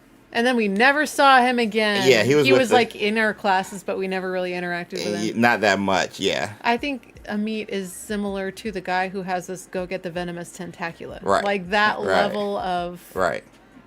Like sketched out. No, he's more. A little bit more. Yeah, he's more. I think Amit is closer to Lodgok in regards to... Because I feel like we know more about Lodgok. We do because we spent more time with him, but I think comparatively, Amit's closer to Lodgok than Lodgok is to Seb, Poppy, or Natsai, in my opinion. In regards to time and just how much we know the characters. Because I think we only did like two or three quests with Lodgok, and Amit was with us at least on one of them. I'm sorry. When you were talking and we were talking about Amit versus Lodgok, I just like suddenly realized like if I like a random person like starts watching the stream right during that sentence, you're like what are you talking about? Yeah. I thought this was a Harry Potter thing. Like even if they thought it like sorry, so that's a good call. I like did not pay attention to most of what you're saying because that's where my brain went. That's a good call. Sorry. Amit was so annoying. Whoa, LC coming in hot. Came in hot. Yeah, the story says Death fashioned the wand, so Lily made it, and so Merlin couldn't have used it in the wild. Yeah. The Claw co-signing for sure. Thanks, Great Claw. Here's hoping Ravenclaw gets more representation. I think that all of us want that. And where's our new community manager? Is he taking all of this down? Someone's taking extensive notes. There's always somebody from Avalanche Software listening or watching. They have plenty of their own ideas. Yeah. I am very confident. I don't think they're writing. They're just listening like, interesting. And I mean, when I was there, they always would say they would have us playing in the background. So in some way, shape, or form, maybe somebody is listening from the OG crew. So, maybe that person will put in glasses with like the flip top sunglasses into the game. Yeah. So just kidding. Becky says, theory, I think we'll find out more about what Marion Fig found /researched about ancient magic. I think that would be cool. That would be very cool. Now, her findings and research and whatever only led her to the beginning of the path that Percival put us on. So I don't know how much she would be able to fill in because of what it led her to. And then with that key, it kind of opened up a can of worms with us. So I don't know how much she would be able to fill in outside of what we've already gone through. Tarnished Gamer said, Avalanche is like the Ministry. They're always watching. The Great Claw said, and I think when I said about the random person who comes in, that's exactly why that person stays. You know your people when you see them. And then someone else on YouTube had said, what are you guys talking about? Tarnished Gamer said she couldn't get past the vaults, definitely. Yeah. She wouldn't even, she wouldn't have been able to open it. She wouldn't have been able to open it in the first place. Yeah. Because you needed ancient magic. Well, Fig and them needed us to open it, so. That's true. So she wouldn't have been able to open it. Yeah, she couldn't even open that initial thing. Yeah.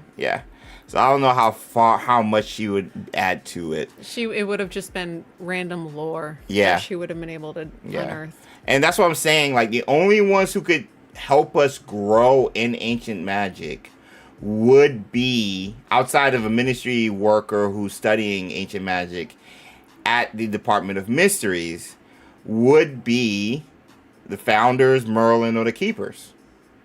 Like, those would be the only ones that we know can use ancient magic. I really hope there's someone at the Ministry in the second game who knows way more about it than we do. Me too. I hope really they're the hope villain. That. And I hope they're the villain. Yes, I hope so too.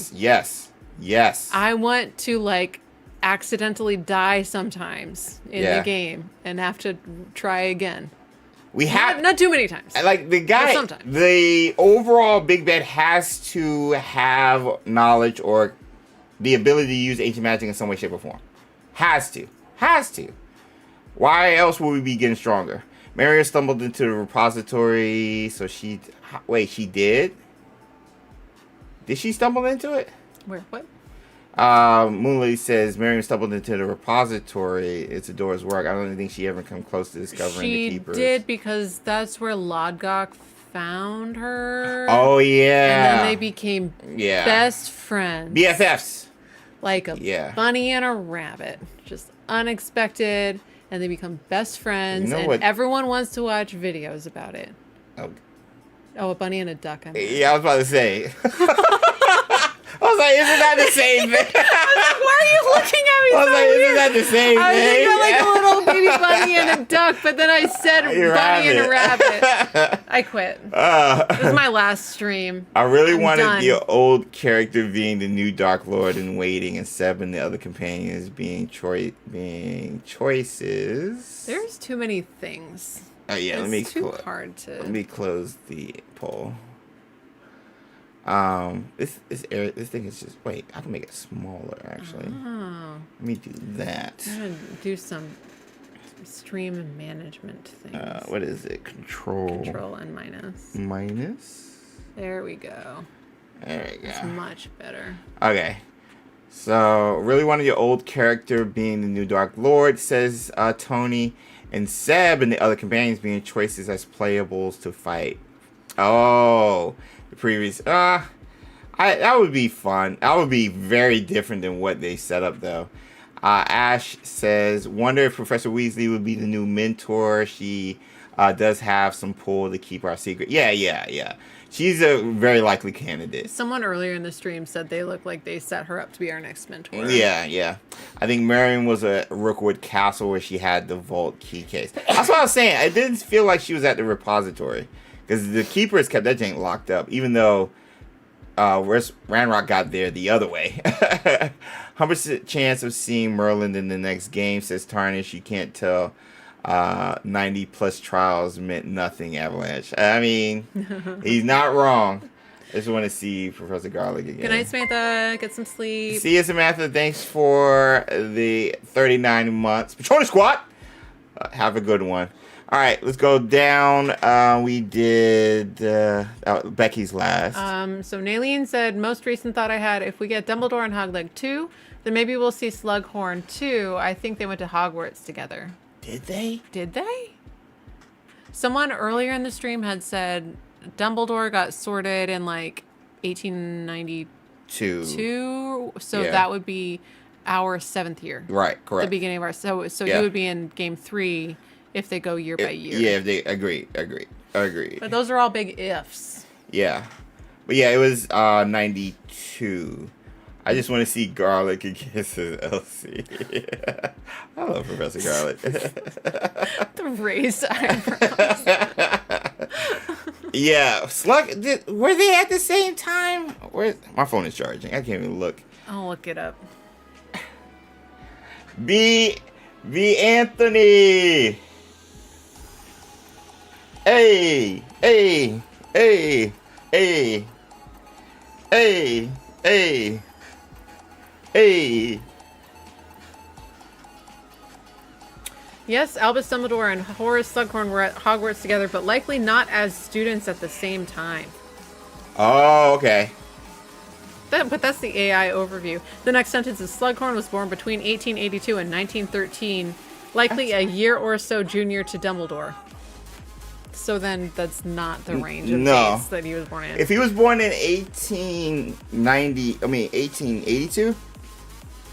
I think they were at Hogwarts together, but not as students.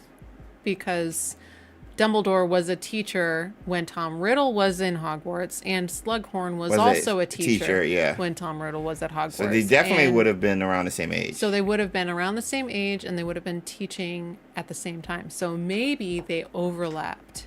But I don't know if they started in the same year. If he was born... I thought Dumbledore seemed way older than Slughorn. Yeah. But I don't know. Slughorn, all those potions making him look young. Because if he was born 1882, that means he would have started a year after Dumbledore in 1893. He would have started in 1893, and Dumbledore stayed in 1892. So it would have been a year later, because you start as an 11-year-old, right? First year is 11. Are 11-year-olds or 10-year-olds? 11. But do you know when? I thought you said he was born in 1882. The AI overview said between 1882 and 1913. Oh my gosh! Yeah, so I was like, that's not. I'm not using that. Okay. And then the next sentence was, he was about 1 year younger than Dumbledore. So I'm like, then you know when he was born. Okay. Don't give me that broad of a range. Oh my god. That's why I was like, this is garbage. That's like 30, 40. That's a 30, 40-year range. Just say he was born in the past then. What's up, B. Anthony TV? Hello.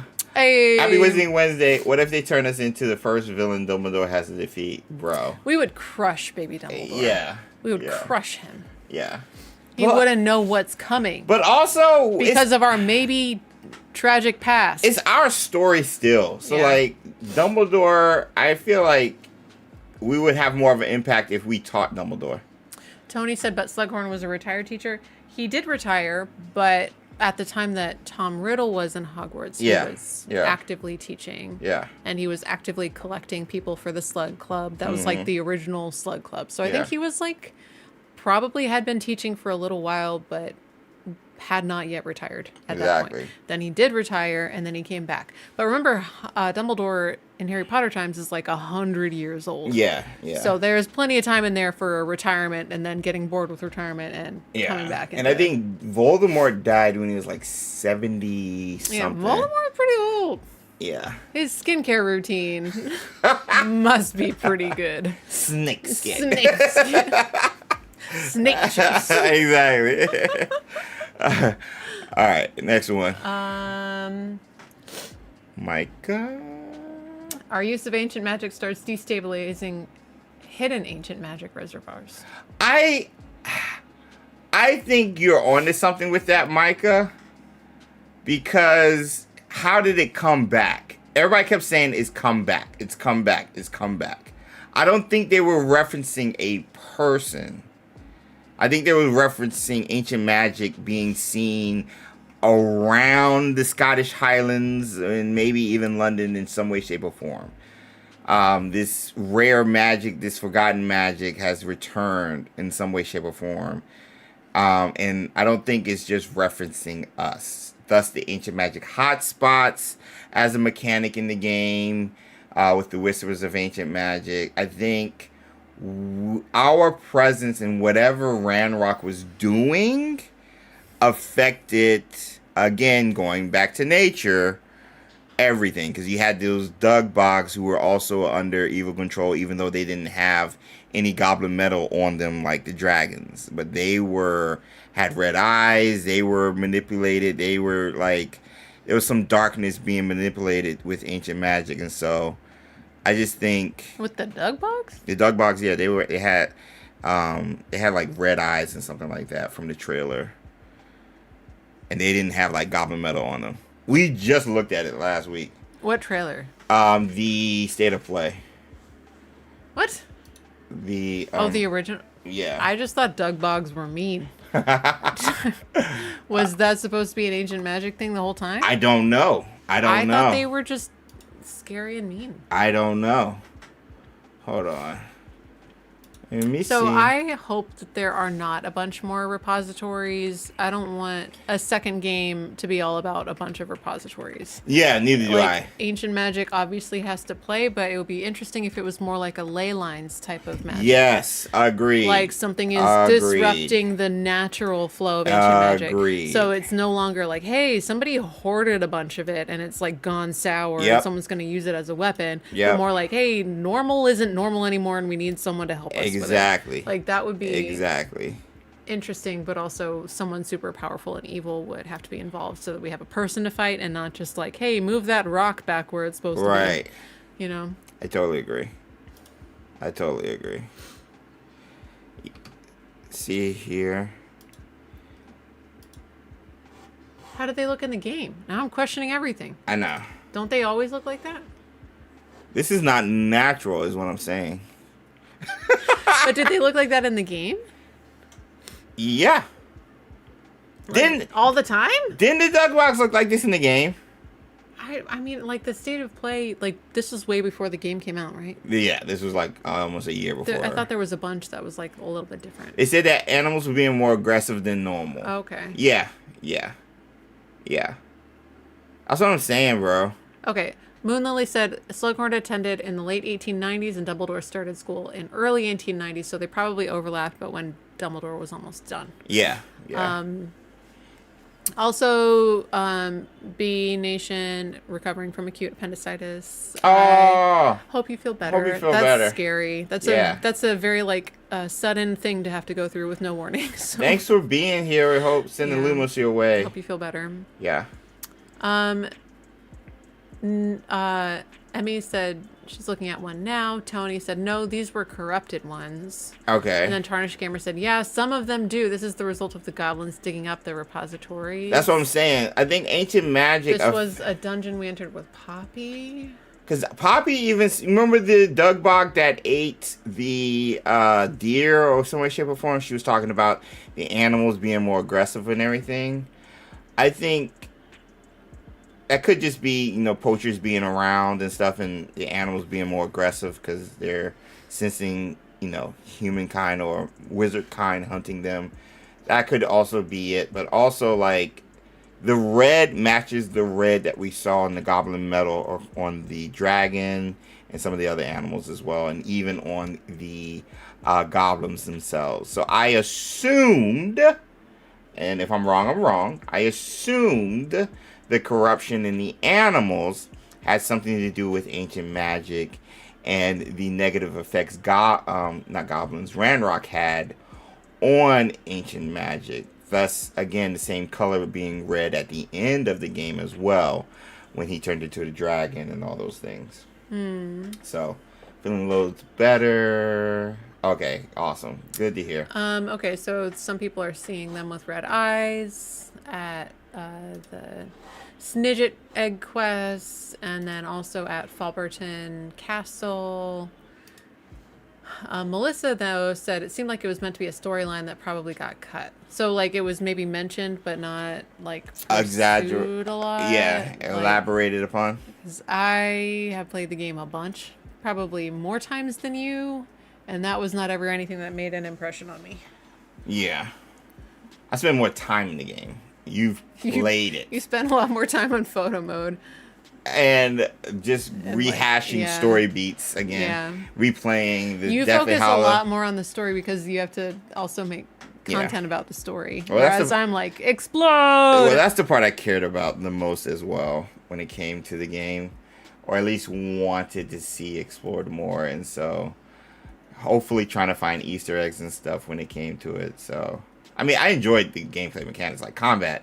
Like you don't know how many times I did the arena battles with limitations on plants only. You know. Do way more arena battles. Yeah. So combat was like my thing when it came to the gameplay. I think you played around with the room of requirement more than I did. Yeah. Because I was like, room of requirement was just a place just so I can get more cabbages and mandrakes and stuff. I played around with the vivariums. I was about to call it a terrarium. Yeah. I played around with the vivariums, and then sometimes I played around with the actual room. Like when we had our character that we shared, and you guys wanted it to be dark in there. I put a million lamps to make it brighter. Yeah. That was you were going against it. Speaking of Doug Boss, I'm excited to see creatures. Yeah, in the new series, the behind the scenes, they showed the Doug Bog paper dragon. Yep. They're practical effects are so exciting. They didn't have to do that. No, they didn't have to go that hard. Yeah. But I think especially since they're using a lot of child actors, having as much around them so they can interact. Yeah, to help with the acting. And that's how they did the first one too. A lot of it was practical. Yeah. So that makes sense. All right, next one. Morgana being the big bad in Hogleg 2. I potentially see it. What do you think, James? Wink, wink. That's a trap. Who said that? It's a trap. Who said that? Perez. I think you are 100% correct. Morgana will be the one controlling everything, she had with Isadora Morganok, and like she would possibly have with Seb, who had a similar story to Isadora. I think you are 100% right. And we will come in like Merlin, holier than thou, righteous with righteous authority to smack down. I want the option to join her. I know. I want they can't consequences. They can't It can't diverge that much, especially game 2. Yeah. Going into the third game. But I would love to have choices. I'm going to interrupt you to recognize a couple of champions. Lizzie said she has 2,200 game hours. Her controller is broken. I believe it. 2,200? Not to be outdone, A. Ramos said she thinks she has more hours playing than both of us, probably combined at over 3,000 hours played on just this one game. The storyline, like, to finish the game, you only need, like, 60 hours. No, it's not even that much. Not even that much. Like, if you do 100% of everything. Like, all of the puzzles. I don't even think it's that much. I think it took me about 80 hours to get everything on my first playthrough. Like, I think you only need, like, 25, 30 hours to do the game. The main quest. The main quest. Right, but I'm talking about everything. You're saying it's double... I mean, I'm slow. I'm not saying I'm who you should measure against. I feel like I remember the number 80 on my first playthrough. Okay. As for when I finally 100%ed everything. Okay. The map is big. I might be right. I felt like the average what everybody was typing was like 30 hours, 25 to 30 hours for the main story. And then, like, 50 hours, give or take, for, like, 100% completion of everything. Feels fair. Yeah. Hey, Ramos, how many playthroughs is that? 3,000 hours. 3,000 hours. Jeez Louise. Tony said Ancient Magic was treated in several ways. I agree, cut and altered storylines, because what it was in the end was confusing. Yeah. They left room, for sure, to do stuff, but, like, yeah. Yeah. Avery Ramos deleted all of her original playthroughs. She's 100% at everything more than 20 times.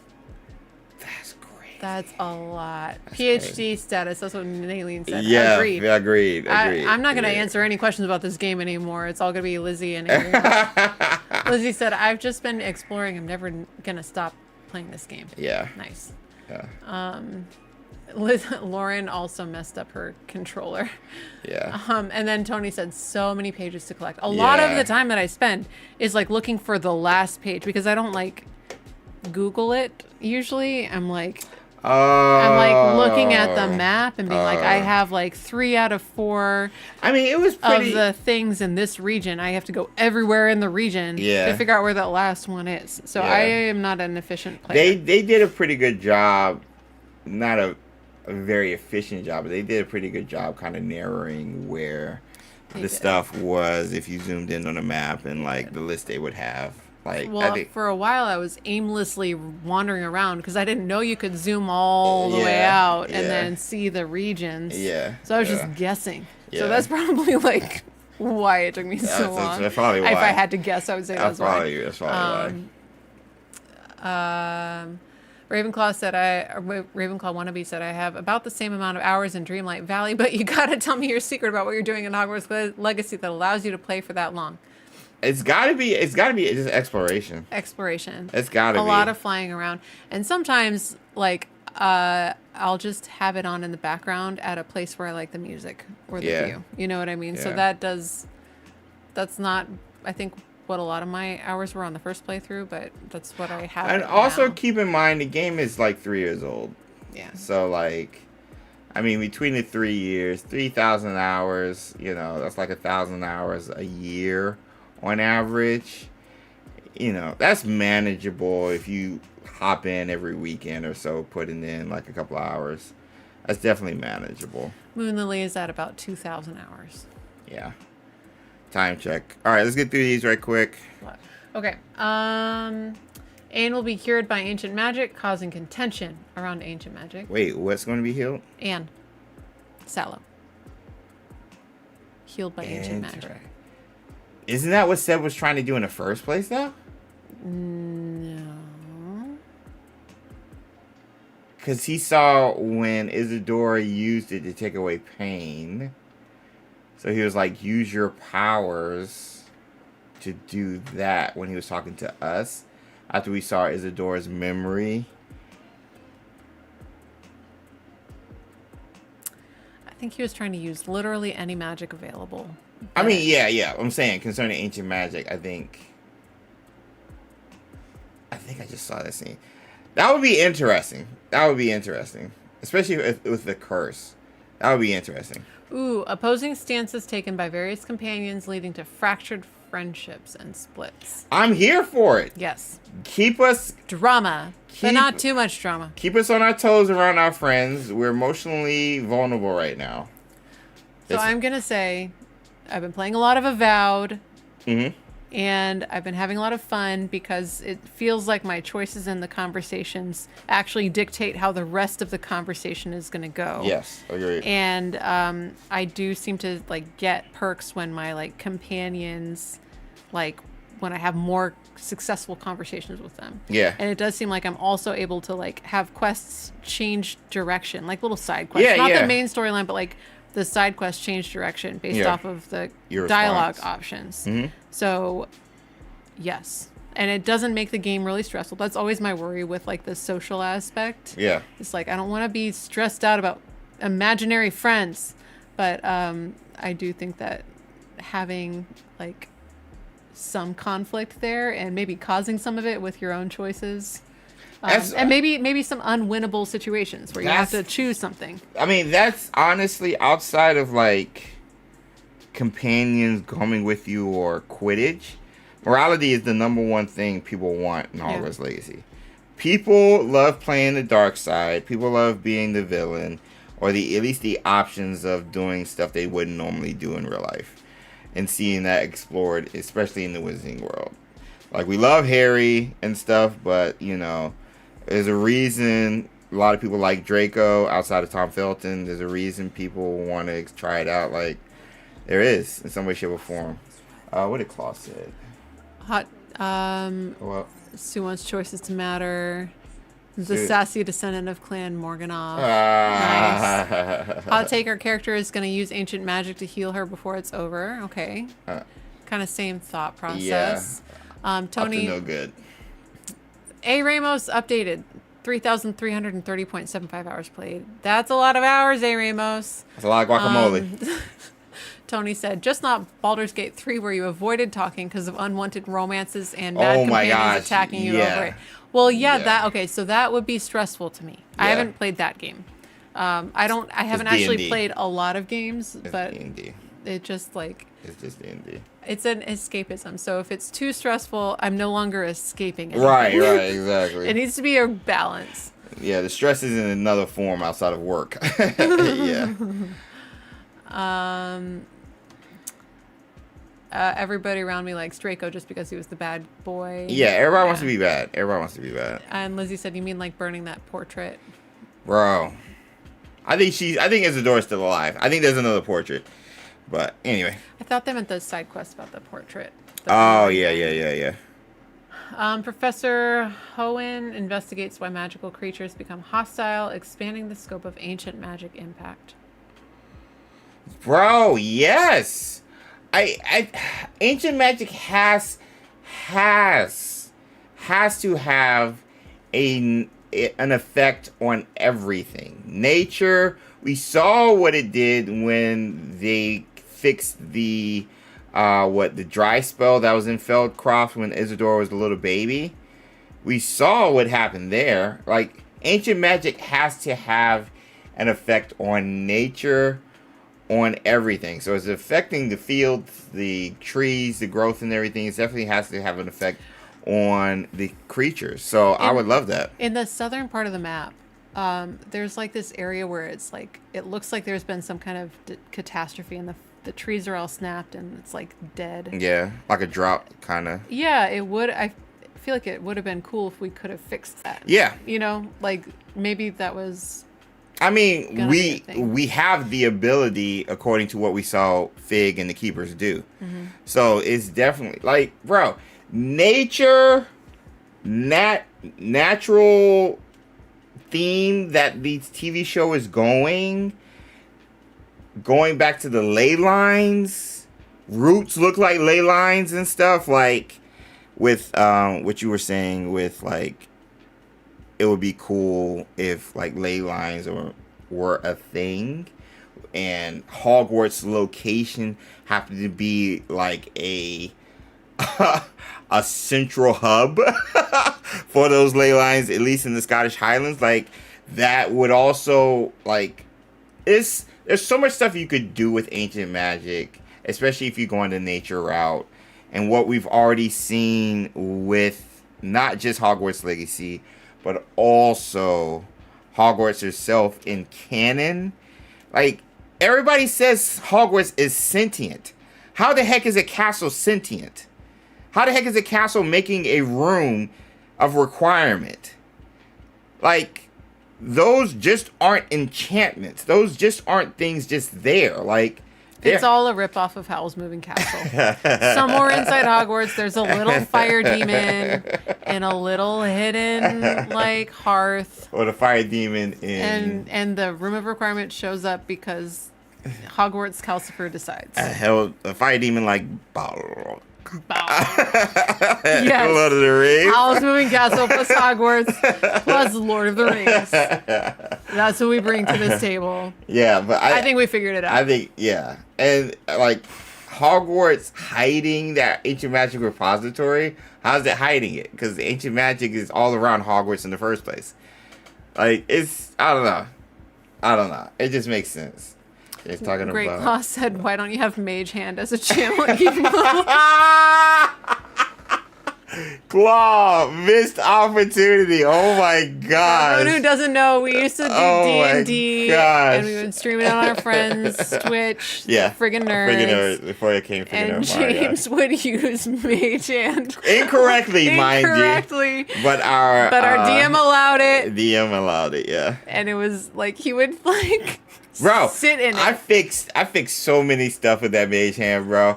I took a helm or a crown off. I put it onto a foe. We were going against a foe that was supposed to take like two or three sessions to defeat, and I defeated it in one session because I grabbed a crown that messes with the person's mind that had affected the NPC we had came across before. We were leaving. I was like, can we keep this? You're like, roll whatever to grab it and put it in the bag of holding. I rolled the right amount and I grabbed it with the Mage Hand and put it in the bag of holding. Little did I know, I was like, can I use this on this foe that we're getting demolished by? And so I had to sneak. I had to get around. I had to make it where he was unaware. I had to keep rolling so many stuff on top of fighting all the people that are around us. And I took out this dude who, again, was going to take at least two sessions to defeat with just this crown using the Mage Hand. It was awesome. Yeah. I also, our DM, because of our DM. Yeah. I used enlarge reduce all the time. I Ant-Manned James so that he could go under a door. Because it was locked? Because it was locked. Because it was locked. And James went into that other room and none of the rest of us were in there. We all had to take off our headphones. And the DM was talking to James for, I kid you not, like 2 to 3 minutes. And then James comes back and we're like, James, what was in there? And he was like, a bunch of chairs. There was more information than that, but I forgot. Keep track of it, so he's I forgot. I also I had a good enough roll. He let me do enlarge reduce on like a big dragon that was also supposed to be a big bad. Yeah. And because I was able to reduce it, it like reduced its attack abilities, and so we were able to get it with like grease and a fireball. Like it was awesome. Yeah. Enlarge reduce and grease were my jam. Yeah. I think if we played Dungeons and Dragons with actual rules, I think it would not go great. It would not be as entertaining. But it was awesome. But James was always riding around on his Mage Hand like it was a little scooter. Yeah. Because his character was old. Oh yeah. Old dragon. That's what we do. Every time he talked, he used old man voice. And he was also shamelessly hitting on every female that I feel like that was what an old guy would do. Like very much like a harasser. Yeah. I feel like that's what an old guy would do. Like a menace. They're set in their ways and like just annoying the old guy. Yeah. So that's what I played it. Anyway, it was great. Not because of the harassment, but all of those. Oh my god. Oh my gosh. Okay, last one. If we get DLC for Hog Leg 2, what locations would you want us to visit? Me, I would want to see Ouagadougou. Yeah, I need another school. I don't want just in the same spot, like another like place we've been to or seen in the movies, or in the books. Like what I liked so much about the game was exploring Hogwarts in a way that we were not able to in the movies. Outside of the book descriptions and stuff, seeing those come to life, and even exploring the Scottish Highlands, the Forbidden Forest. So I would love to explore a new place, because I felt like all those places felt new, even though they were like slightly described in the books or slightly mentioned or shown in the movies. I just want places that were at least hinted at, explored more. So yeah, you could do a Diagon Alley, Grimwald Place, or even Nocturne Alley, and any other place, but like another school maybe, or it something. could be like the DLC for Skyrim, where you can either go to like Dawnshore, or you can go to the vampire thing, and like, so that would be interesting. Like you make some kind of critical choice, and your map expands in one place but doesn't in another place. That would be kind of cool. And it would have to be like surface level, like Azkaban side was. quest stuff. Like, like you either get to go inside of the dark magic school, right, or like right. Oh my goodness, I can't think of any names of schools right now. The France one, Beauxbaton. Beauxbaton. Yeah. Everyone's saying you were like Master Roshi or Jiraiya. Accurate. Jiraiya. Very much so, yes. Yeah, that's very accurate. Melissa has a quick off-topic question. Okay. If I really like Uncharted 4, will I like 007 First Light? That is a very good question. I don't know, because it has Uncharted vibes, but its DNA is very much Hitman. If you saw the gameplay trailer they dropped today, there's a lot of stealth. A lot of aspects in getting through stealth, bluffing, distractions, so forth and so on. So, like, there's stealth, but I don't know if it's going to have the platforming that Uncharted had. It definitely seems like it's going to have the combat that Uncharted had, but I think it's going to be heavily stealth focused, because IO's Interactive's DNA with Hitman now being brought on for the 007 James Bond franchise. I don't know, because I think some of the stealth is going to annoy people, and you only have the license to kill in certain situations. It wouldn't be like every time. So I don't know. Time check. Thank you, Rita. Dargeezer said, "Hey, I am an old guy. You're not that kind of old guy. You're not that kind. I am sure. A blue dragon mage who's like 500 years. On a mage hand. Yeah. You can still move around, Stargeezer. Selective hearing. yeah. Okay, time check. It is 7:00. All right, let's get out of here. Okay. But thank you guys for indulging my theory crafting. This has been Schwell. It's late, so we'll do Chocolate Frogs next week, and we'll have some fun. Be on the lookout. I might stream tomorrow for the Assassin's Creed Black Flag Resync reveal event. I think it's at noon tomorrow, so we'll see. We'll see if I can do it, because I will have practice at 3:30. So if it's right at noon and they go for like a half hour, I can maybe stream for an hour before I would have to go. So just be on the lookout. Check your socials and community tabs on YouTube and Twitch. But thank you guys for being here and hanging out. We haven't seen Sue in a while, so thanks, Micah. Everybody's like, "Hey, Sue, welcome back." Micah likes my pirouette. He said I did a great job.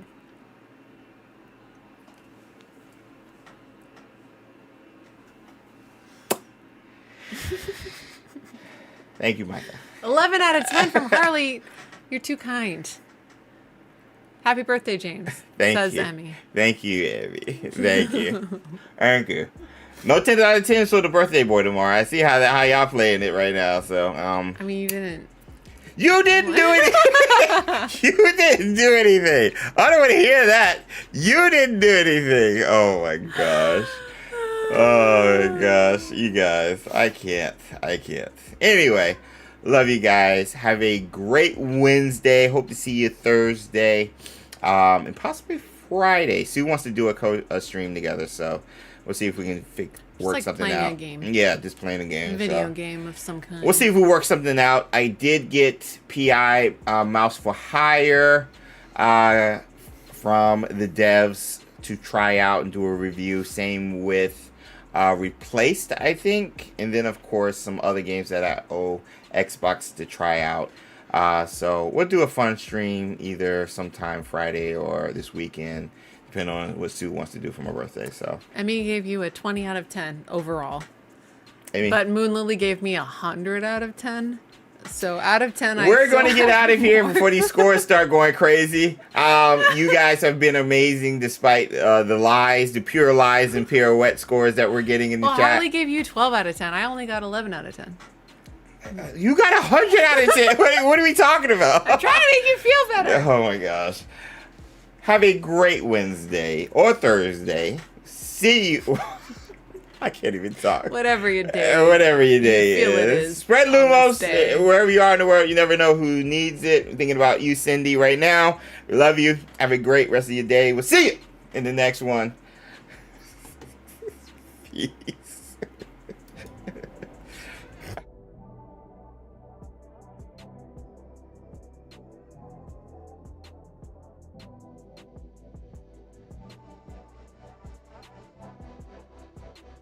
Ryan Little.